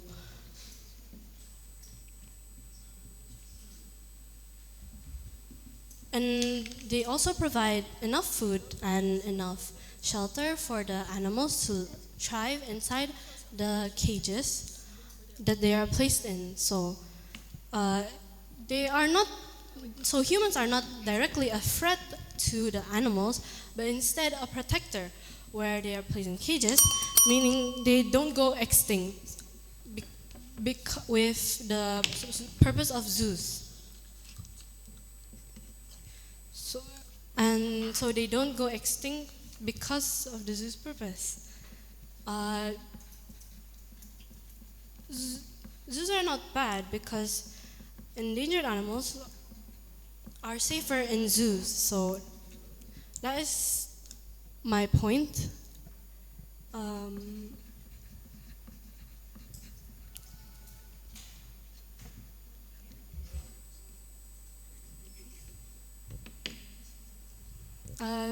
Thank you. All right, thank you. Now I would like to call upon the second speaker of the government team, Kayla. The time is yours. Check. I will start my speech in 3, 2, 1. So the first speaker of the good morning, everyone. Good morning, my opponent. Good morning, teachers. Good morning, judges, and the audience. So the first speaker of the opposition side stated that the animals are legal. Yes, it is legal, but it is bad for them. Isn't it so selfish that us humans are caging animals up for our own entertainment? Up next, my first speaker said that most animals are endangered, not all. And you failed to understand what she was trying to say. And you also mentioned about the food chain. But putting animals in zoos would ruin the food chain anyway. So I would like to continue with my point. Ladies and gentlemen, imagine being locked up in a cage for your whole life and knowing that you have so much more potential out of the cage and you could do much more outside of there. These animals need their natural environment so that they could learn to hunt. They could feel what it feels like to be free.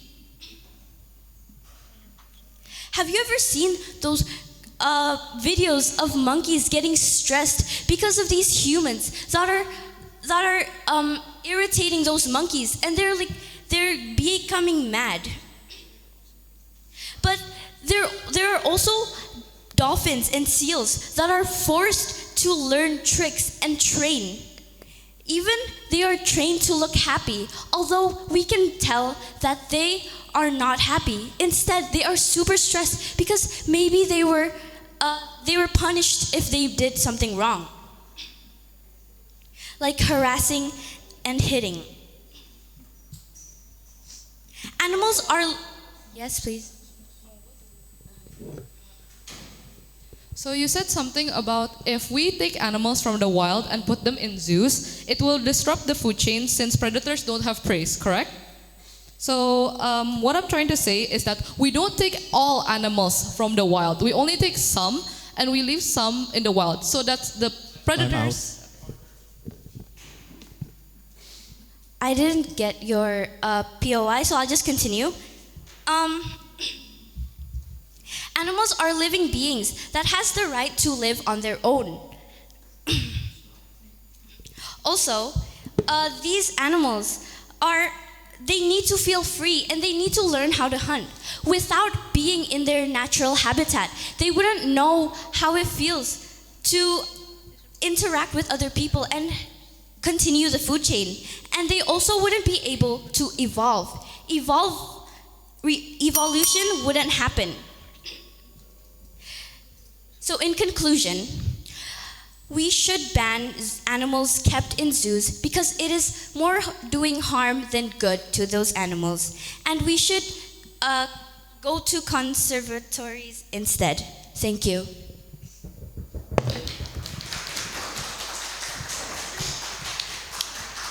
Okay, thank you. Now I would like to call upon the second speaker of the opposition team, Audrey. The time is yours.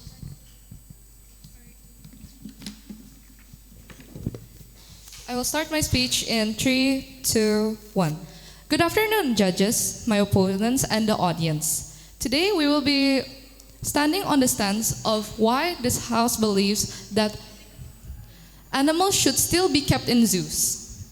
So I would like to oppose my opponent's points. So the second speaker of the government team said something about disrupting the food chain because of the predators. While yes, we are kind of disrupting the food chain, but we are also gonna leave some animals in the wild so that the predator can still get their prey and food, while we can also have some animals in zoos so that they don't die and we can still breed them so our future generations can still see what current animals are like.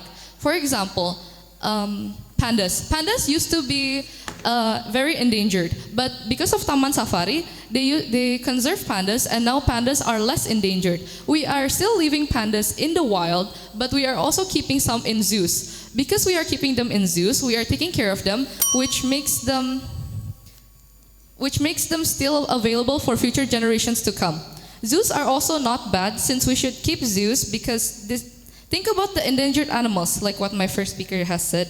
They are safer in zoos as they are taken care of.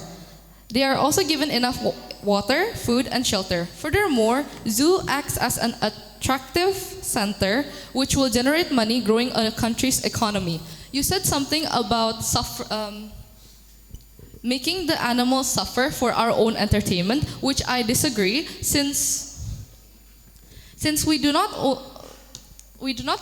make the animals suffer, but we also take care of them so that our future generations can see what animals are like today.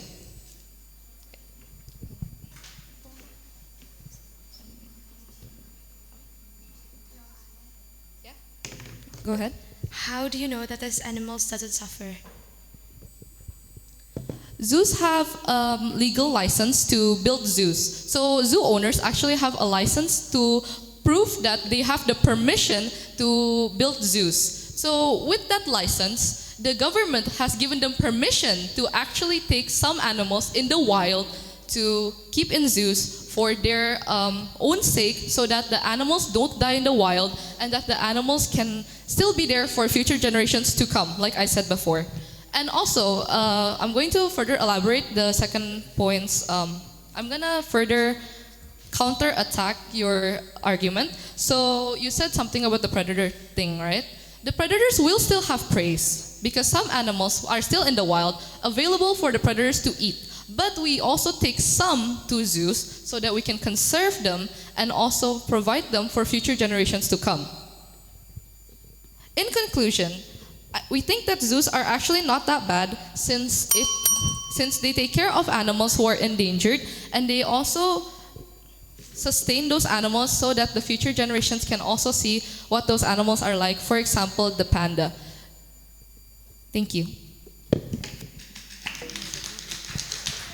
Thank you. Now I would like to call upon the third speaker of the government team, Quinsa.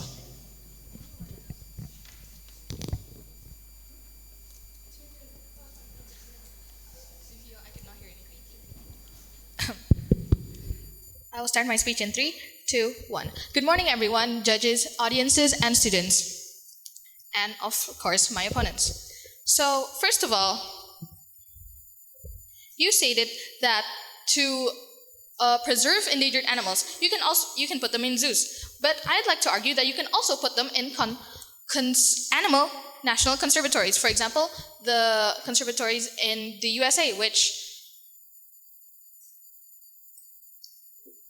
they are in their natural living location. They are in their natural, they're in their natural living location without taking them to other places, like for example zoos. Also, we've already stated that some animals need to be protected will be sent again to animal conservatories. Also, you stated that zoos take care of animals. Being in a zoo stunts their evolution, as my second speaker said, because most of the times, like you stated, humans cater to their every need, making them lazy. Fun fact, a lion in captivity are actually lazier and they burn less fat because they don't hunt, so they need less food. You stated that you will leave some animals in the wild, but you will also take some to the zoo. It is hard to find a balance or a ratio between producer, predator, prey, and predator. You also stated that you can breed animals in captivity to preserve them for generations to come. But breeding animals that are only in captivity can lead to inbreeding, and inbreeding is really bad for their genetics. An example of this in the human world is the Charles, the King Charles. If you know, that's the most inbred person in human history.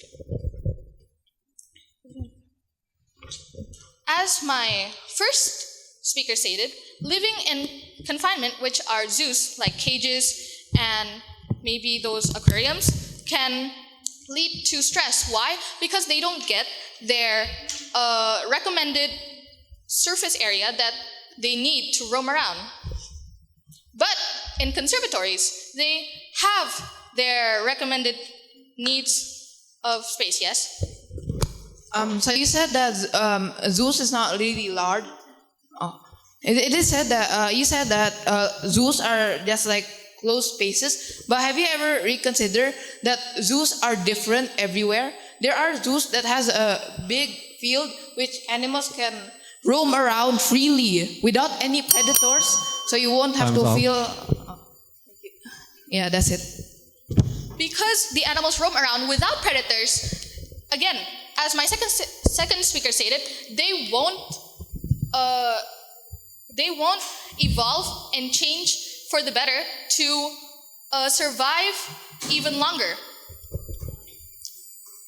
In conservatories, they still have the predator-prey dynamic, and it balances out. So when you stated that the food chains are one factor that makes them extinct, it actually balances out, so that is not true. So in conclusion, we should ban, or this house believes, and this house would ban the animals in zoos. Thank you very much.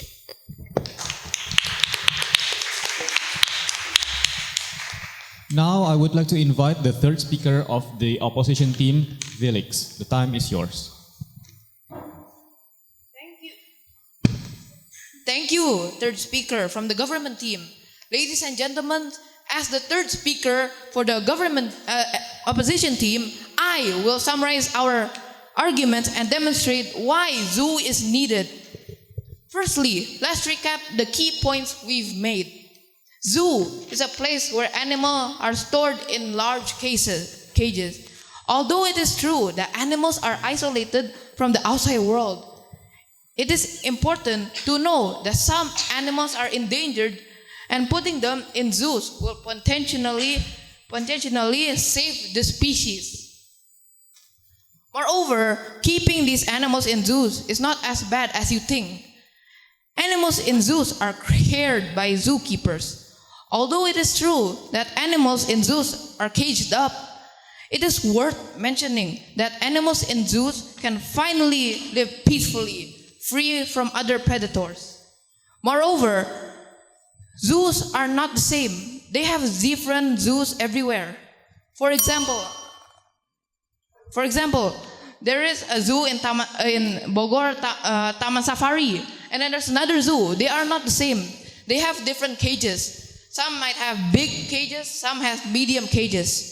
So you cannot say that that the animals in zoos cannot roam freely. It is worth mentioning that zoo is also used for education. In zoos, people can learn about those animals. You can see them with your direct eyes, not from the screen or from a laptop. Learning animals is important. We get to know the animals better. Moreover, people also put animals in cages for their own good. The zookeepers will not try to make the animals suffer. As you know, if someone wants to be a zookeeper, you know that they are animal lovers. There is a low chance that they will actually abuse these animals as they love the animals. The zookeepers is also trained to not do those abusive things. The zookeepers are always trained, and if they are caught doing the abusive behaviors, they will get reported and fired. If you might be asking me, how do you know if they're getting abused? There is a thing called CCTV. You could look at the cameras and see if they are abusing the animals that we love. Go ahead.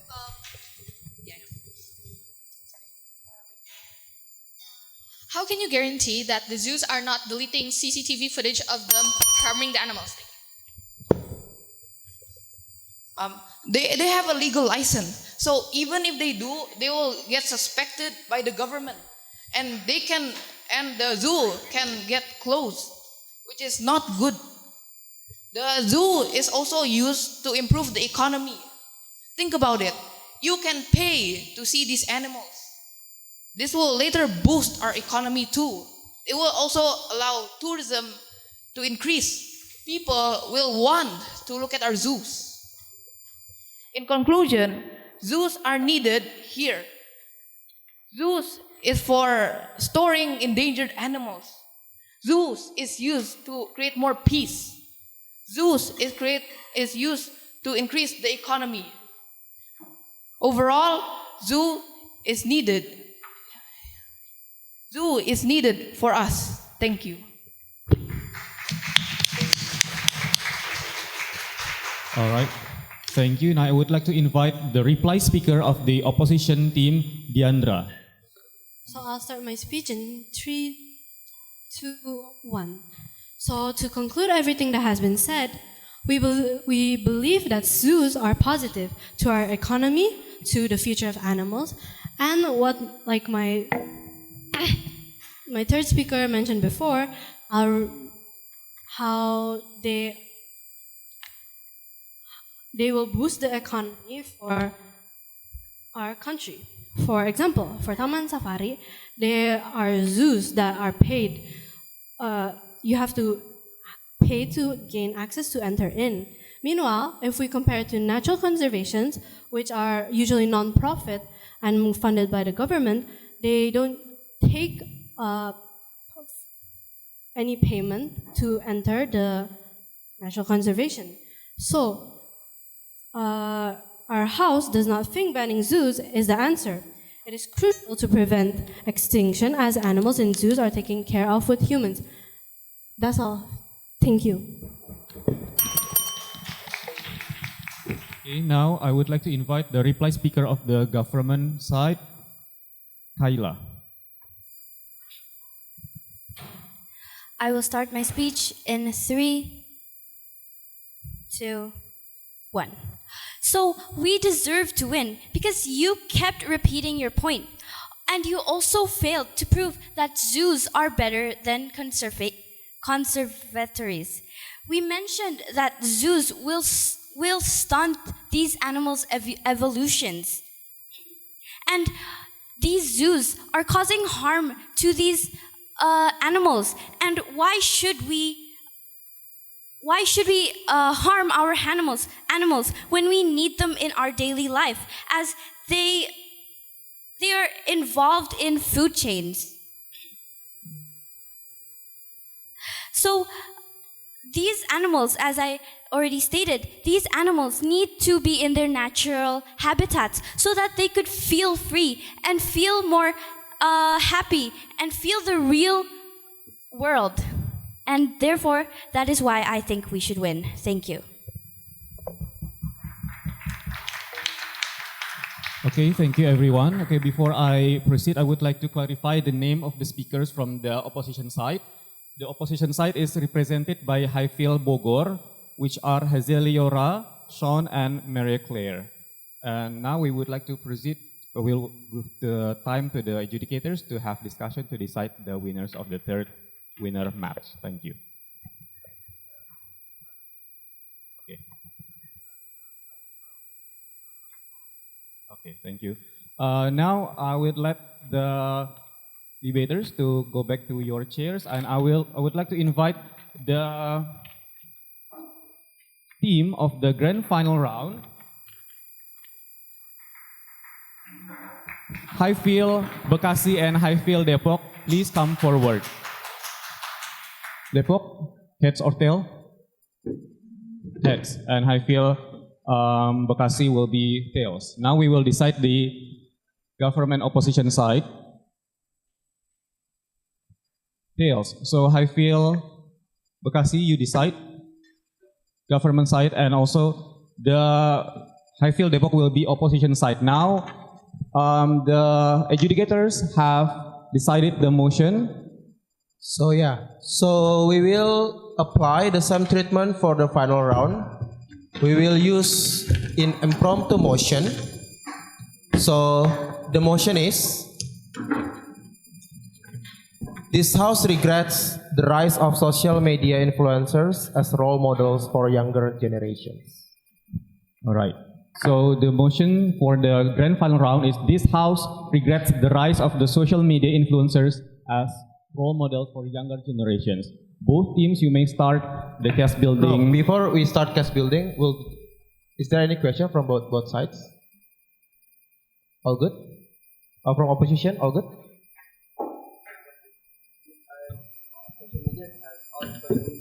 True. Yeah. All social medias: TikTok, Facebook, Instagram. Is it for Twitter. all ages? For younger generations. Oh, I mean, are the social medias people influencers? Are they younger, or are they older, or are they? For all influencers, regardless of the age. Thank you very much. Okay, thank you. If it's all clear, we can start the case building for 5 minutes now. Welcome to the grand final round of Kinderfield Highfield Championship 2025 debate competition for lower secondary level.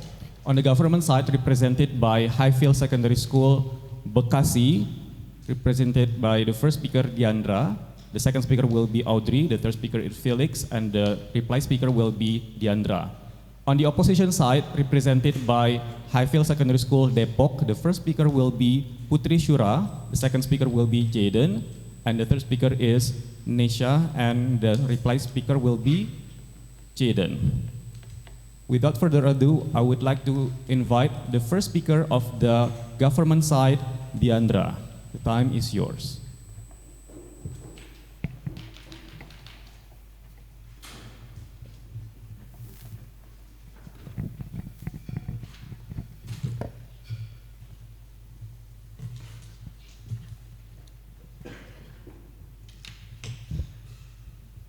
I will start my speech in 3, 2, 1.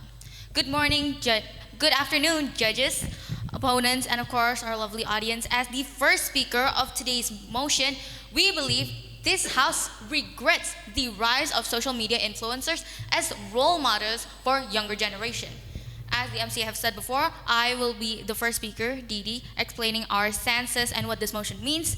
Then Audrey will continue to expand our case, and finally Felix will conclude all of our arguments. So first and foremost, what even are social media influencers? Well, they are individuals who have the power to influence people through online social media platforms such as TikTok, Instagram, YouTube, and many more.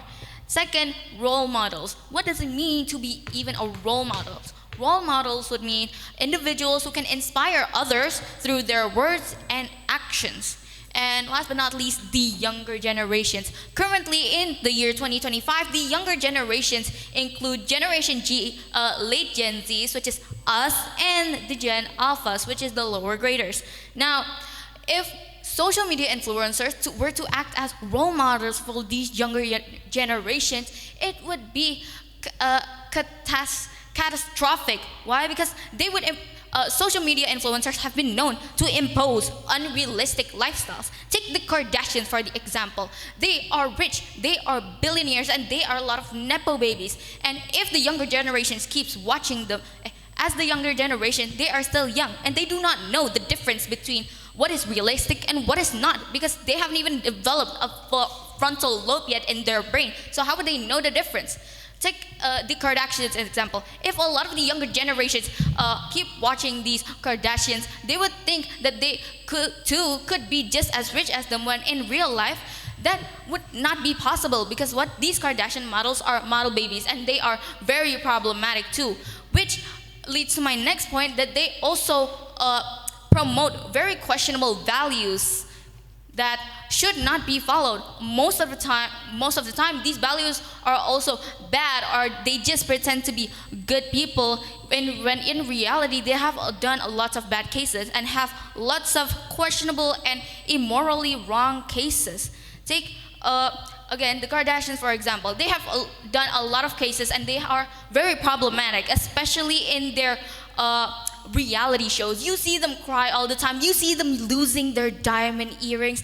For if kids were to, and the younger generation were to keep watching them, they might just act the same thing, because if they take them as their role models, they also might just implement their actions and their words and their mindset to their own, acting like spoiled little brats when they shouldn't be, even when they aren't even in a position to be that way. We can very much restrict this by just limiting their their interaction in social media and stuff like that. That's all from me. Thank you for listening. Now I would like to invite the first speaker of the opposition team, Putri Shura. Okay, I would like to start in 3, 2, 1. Good morning, parents, teachers, and our lovely respected judges and our fellow opponents. I, Putri Maresha from Highfield Depok, will be representing this house, which believes that we do not regret the rise of social media influencers as role models for younger generation. Why? Because first, it can inspire younger generations. These influencers, they are provided this space for them to inspire younger generations, including inspiring them for future careers, such as, let's say, okay,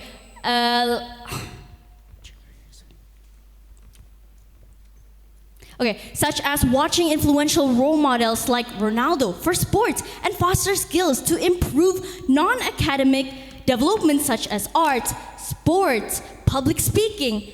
And these influencers provide crucial tips for us. Let's take me, myself, as an example. I use TikTok, I use Instagram, and I use YouTube every single day. And I take so much tips from these influencers, so much positive side from these influencers. And I believe that that's what helps me to improve myself. And I believe that these influencers are also able to improve other people's around the world. And let's not only talk about the negative impact.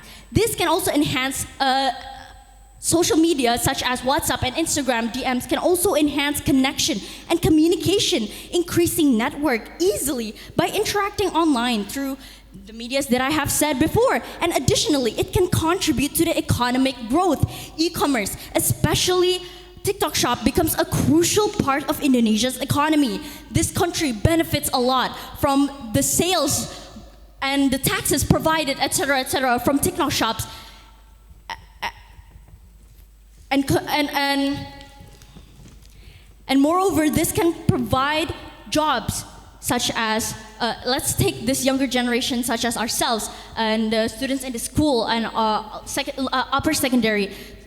These social medias are able to provide online tutoring, and becoming an influencer can gain us lots of additional money. This can open much more opportunities, because making an educational video only takes a short amount of time for us, and it is open and widely possible for everyone. And this can help this younger generation by having this opportunity to increase their own makings by using social media. This can definitely crucially affect to our economic development, and it can reduce poverty for younger generations. This can help to improve other aspects of this country, including let's say weather changes. We can use these social medias as younger generations to promote these crucial problems in order to solve and find for a better future. Additionally, it can improve education by providing a medium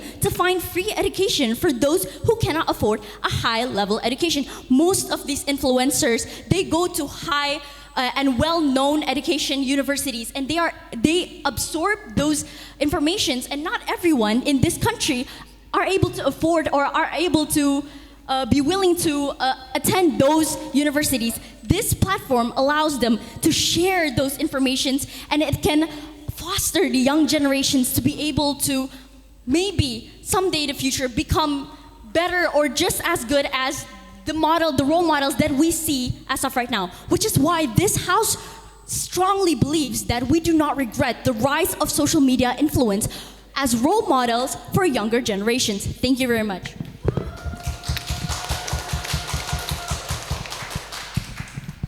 All right, thank you. I would like to call upon the second speaker of the government team, Audrey. Time is yours. I will start my speech in 3, 2, 1. Hello, good afternoon, the opposition team and my dear judges. Today I would like to repeat again that this house regrets the rise of social media influencers as role models for younger generations. Before I start my points, I would like to rebut what the opposition team has said before. First of all, you said that you're suddenly talking about making money through social media. Is that like not irrelevant? We're talking about social media influencers as role models for younger generations. Why are you suddenly talking about making money and stuff like that? And next, I would like to rebut again your point. You said that, people can open social media to see real actual role models like Ronaldo. You can see people like Ronaldo in real life. You can watch him in real life. If you can't watch him, like his match, you can see him on TV. Be honest, nobody here is opening Instagram just to see Ronaldo. They want to see other things. They want to see entertainment. Yes, social media can be interesting and entertaining, but not everything these social media influencers say or do might be right. Which is why this leads me to my next point. But further, I would like to rebut. You said that these social media influencers can inspire the younger generation in their future careers. Is there a guarantee that these people even have careers, these social media influencers? Is there a guarantee they even have careers? No. You can be jobless, you can be broke, you can be starving, but all you need to do to become a social media influencer is to open your phone, open TikTok, and make an account. Which leads me to my point, that is, what these social media influencers say, they might not always be right. Most of the time, they're just regular, normal people on social media who decided to make an account. Real role models like Ronaldo that you have said before, they are people who have the right to be a role model because they have deserved the position. They have gone through intensive training, and these people, they actually have the right to inspire younger audiences because they're an actual inspiration, and they actually have an actual job for a living. People that should be a good example for the younger generation aren't people like random people on social media, because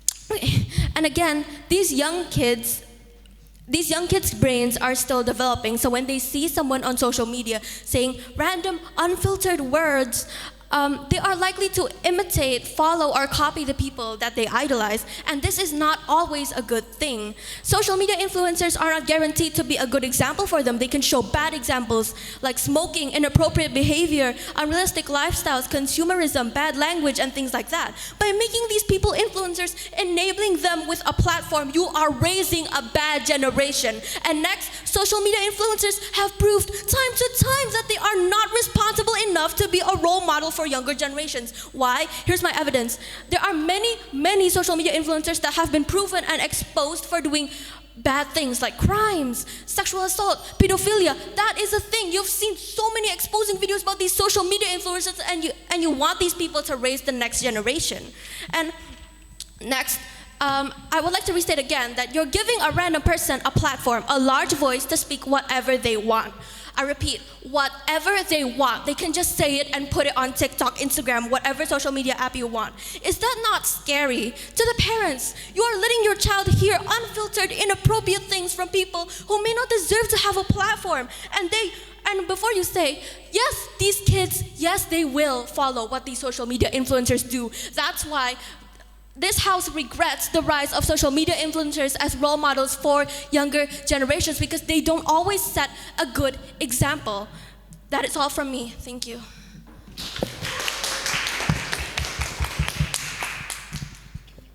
I would like to invite the second speaker of the opposition team, Jaden. Time is yours. Test. I would like to start in 3, 2, 1. Good morning, fellow opposition members, judges, and all spectators in the sheet.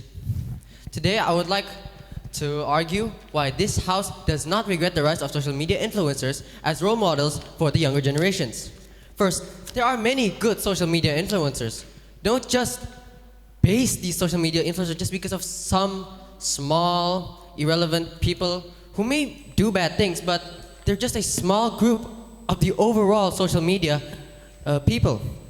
First, there are so many social media influencers that teach about education, religiousness. Let's take an example from education. There are people who teach academics and face against racial discriminations, such as I Show Speed. There's also who teach academics. Let's say the chem tutor, if you know. He teaches academics and actually teaches these students information they need to know. They do the job that the teachers don't do. Secondly, these social media influencers. I would like to state that, yes, there are people on social media that can say good things, but what my point is that the majority of them should not be trusted with a platform because there's no guarantee they will say good things. There's no guarantee they will educate people. Do you open Instagram to hear a teacher talk? Time up. Firstly, I would like to say that sometimes I do open Instagram to hear a teacher talk for education. And I would like to derive from your POI, which stated that not all of them are guaranteed to be good. First, there's actually something called an algorithm. I don't want to educate too deeply, but an algorithm actually teaches us and shows us information that we need. Information, such social media influencers that are actually educational. This can be seen in Instagram, who majority of them, they can't even say cuss words. They can't even teach inappropriate things. They can't even show off inappropriate or sexual movements, body parts, etc., etc. Also, these social media influencers will become motivation for them. When they see really unrealistic lifestyles, they want to achieve that unrealistic lifestyle. Every person in the world, especially the younger generation, wants to live a happy life, a good life, one with lots of money, maybe one with good religious values, maybe they're smart, etc., etc. By motivating this younger generation, we can achieve a better younger generation, which would also benefit the economy, our nation, etc., etc. Also, you said about influencers who act good in front of the camera but don't act good behind the scenes. I think that's completely irrelevant because the younger generation will only copy and mimic the quote-unquote fake image that this influencer shows and not the bad image that they hide behind the scenes. And wouldn't this actually be better than the generations actually taking in information about, I don't know, these influencers killing people, murdering people, saying cuss words. Wouldn't it be better if they swallowed a good image rather than a bad image of an influencer? And this is why this house would not repose the rise of social media influencers as role models for younger generations. Thank you. Now I would like to invite the third speaker of the government team. Felix, the time is yours. I'd like to start my speech in 3, 2, 1.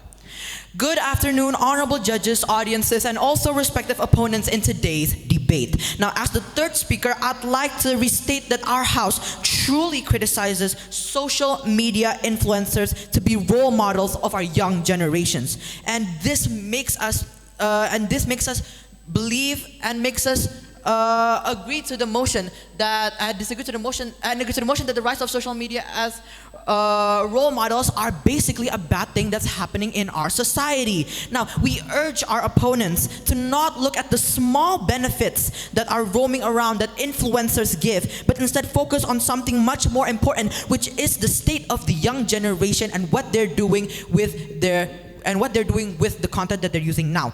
Again, to rebut what your speakers have said, you said that there are people who use social media to do bad things, but you said, quote unquote, it's only a small amount of people, right? But you haven't stated about the influence. Yes, it only might be a small amount of people, but you have not stated the vast ways that their misinformation could spread. You haven't stated on how, what if, sure, there might be ways on how a person in social media could not do bad things. But what if they just state it? Oh, to my fans, I want you to jump off a cliff, for an example, and then you will be guaranteed a new subscriber or a new promotion from me.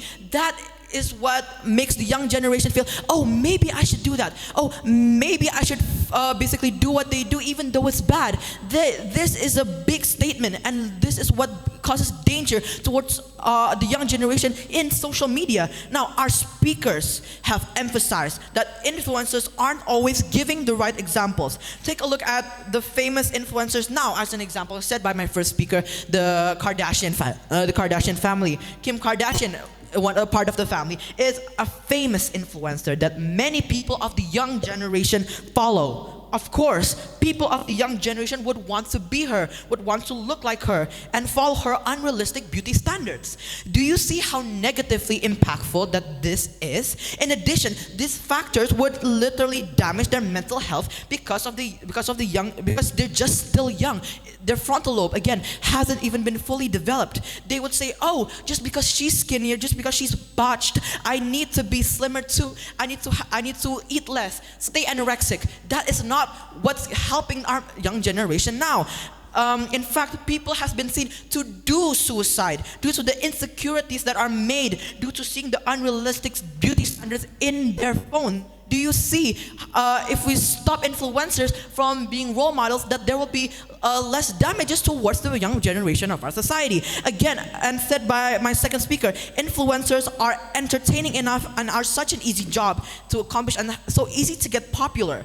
They could literally just grab their phone, post some weird or maybe entertaining content that people might want to see, and there, boom, their popularity rises. But significantly, does this give a good benefit towards the young generations? Entertainment and benefit are different things, which are basically different things. Now, again, you've seen influencers nowadays being basically criticized and saying sorry for the things that they've done. You've seen Miranda Sings, a big influencer in the year 2010.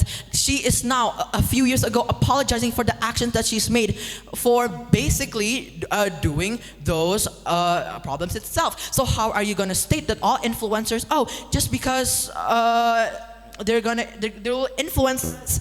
will influence us better? No, they won't. And this is exactly why our house agrees with the motion that we regret that the rise of social media influencers are, as young models of our generation, are irrelevant. Thank you. Now I would like to call upon the third speaker of the opposition team, Nesha. You may have the floor. I would like to start in 3, 2, 1. Good afternoon, fellow judges, the government team, as well as all participants that are present here today.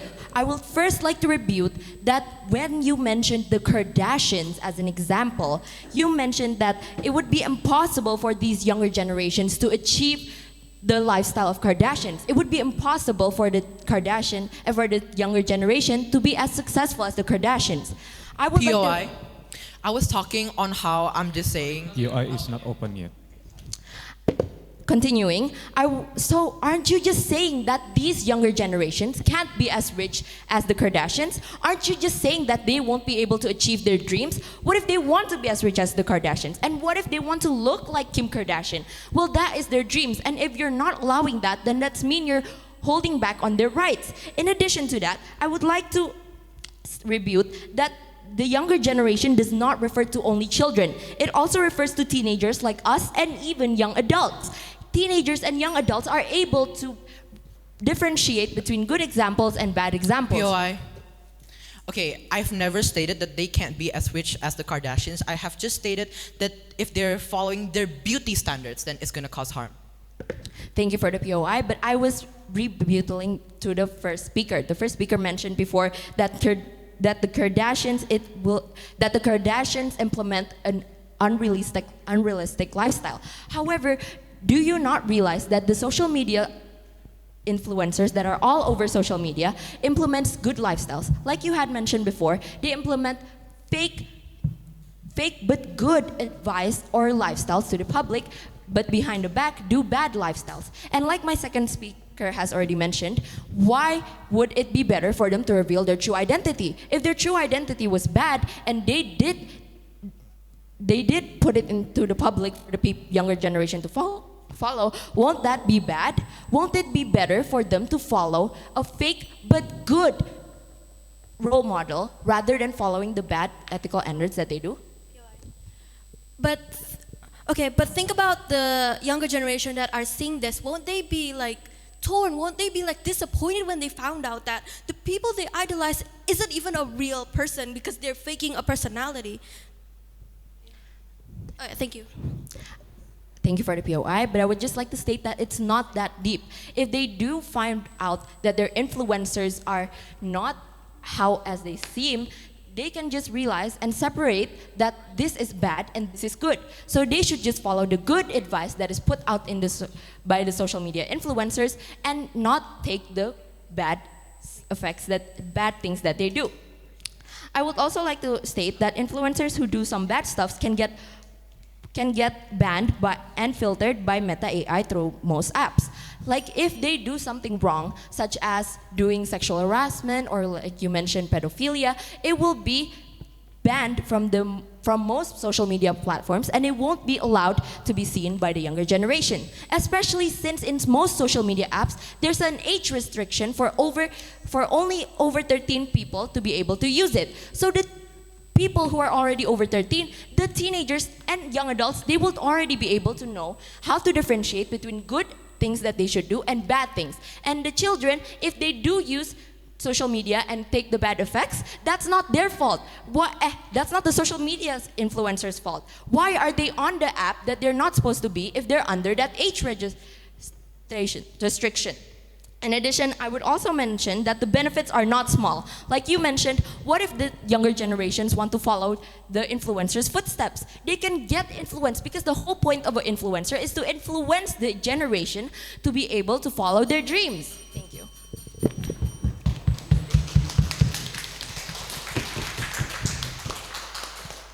Now I would like to invite the reply speaker of the opposition team, Jaden. Time is yours. Test. I would like to start in 3, 2, 1.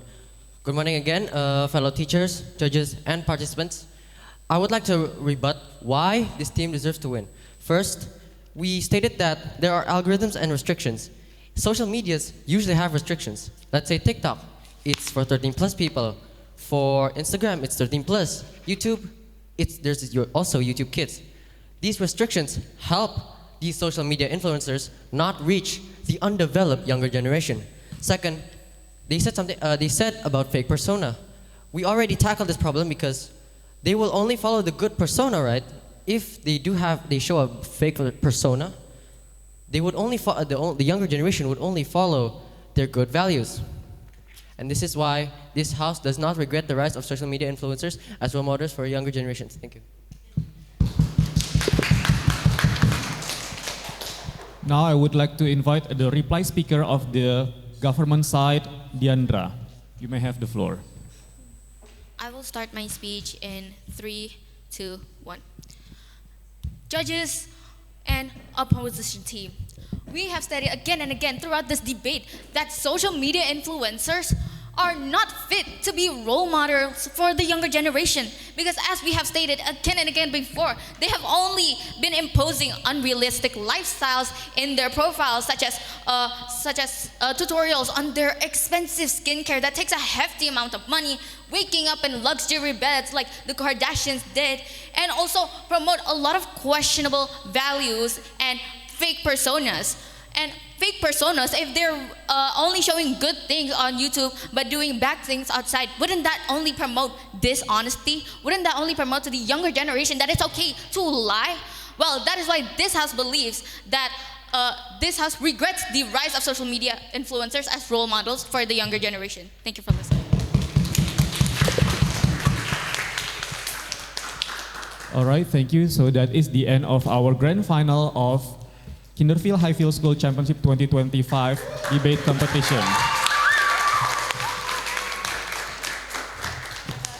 It's really amazing to have Highfield students gather here to perform their best debating in front of their loved ones.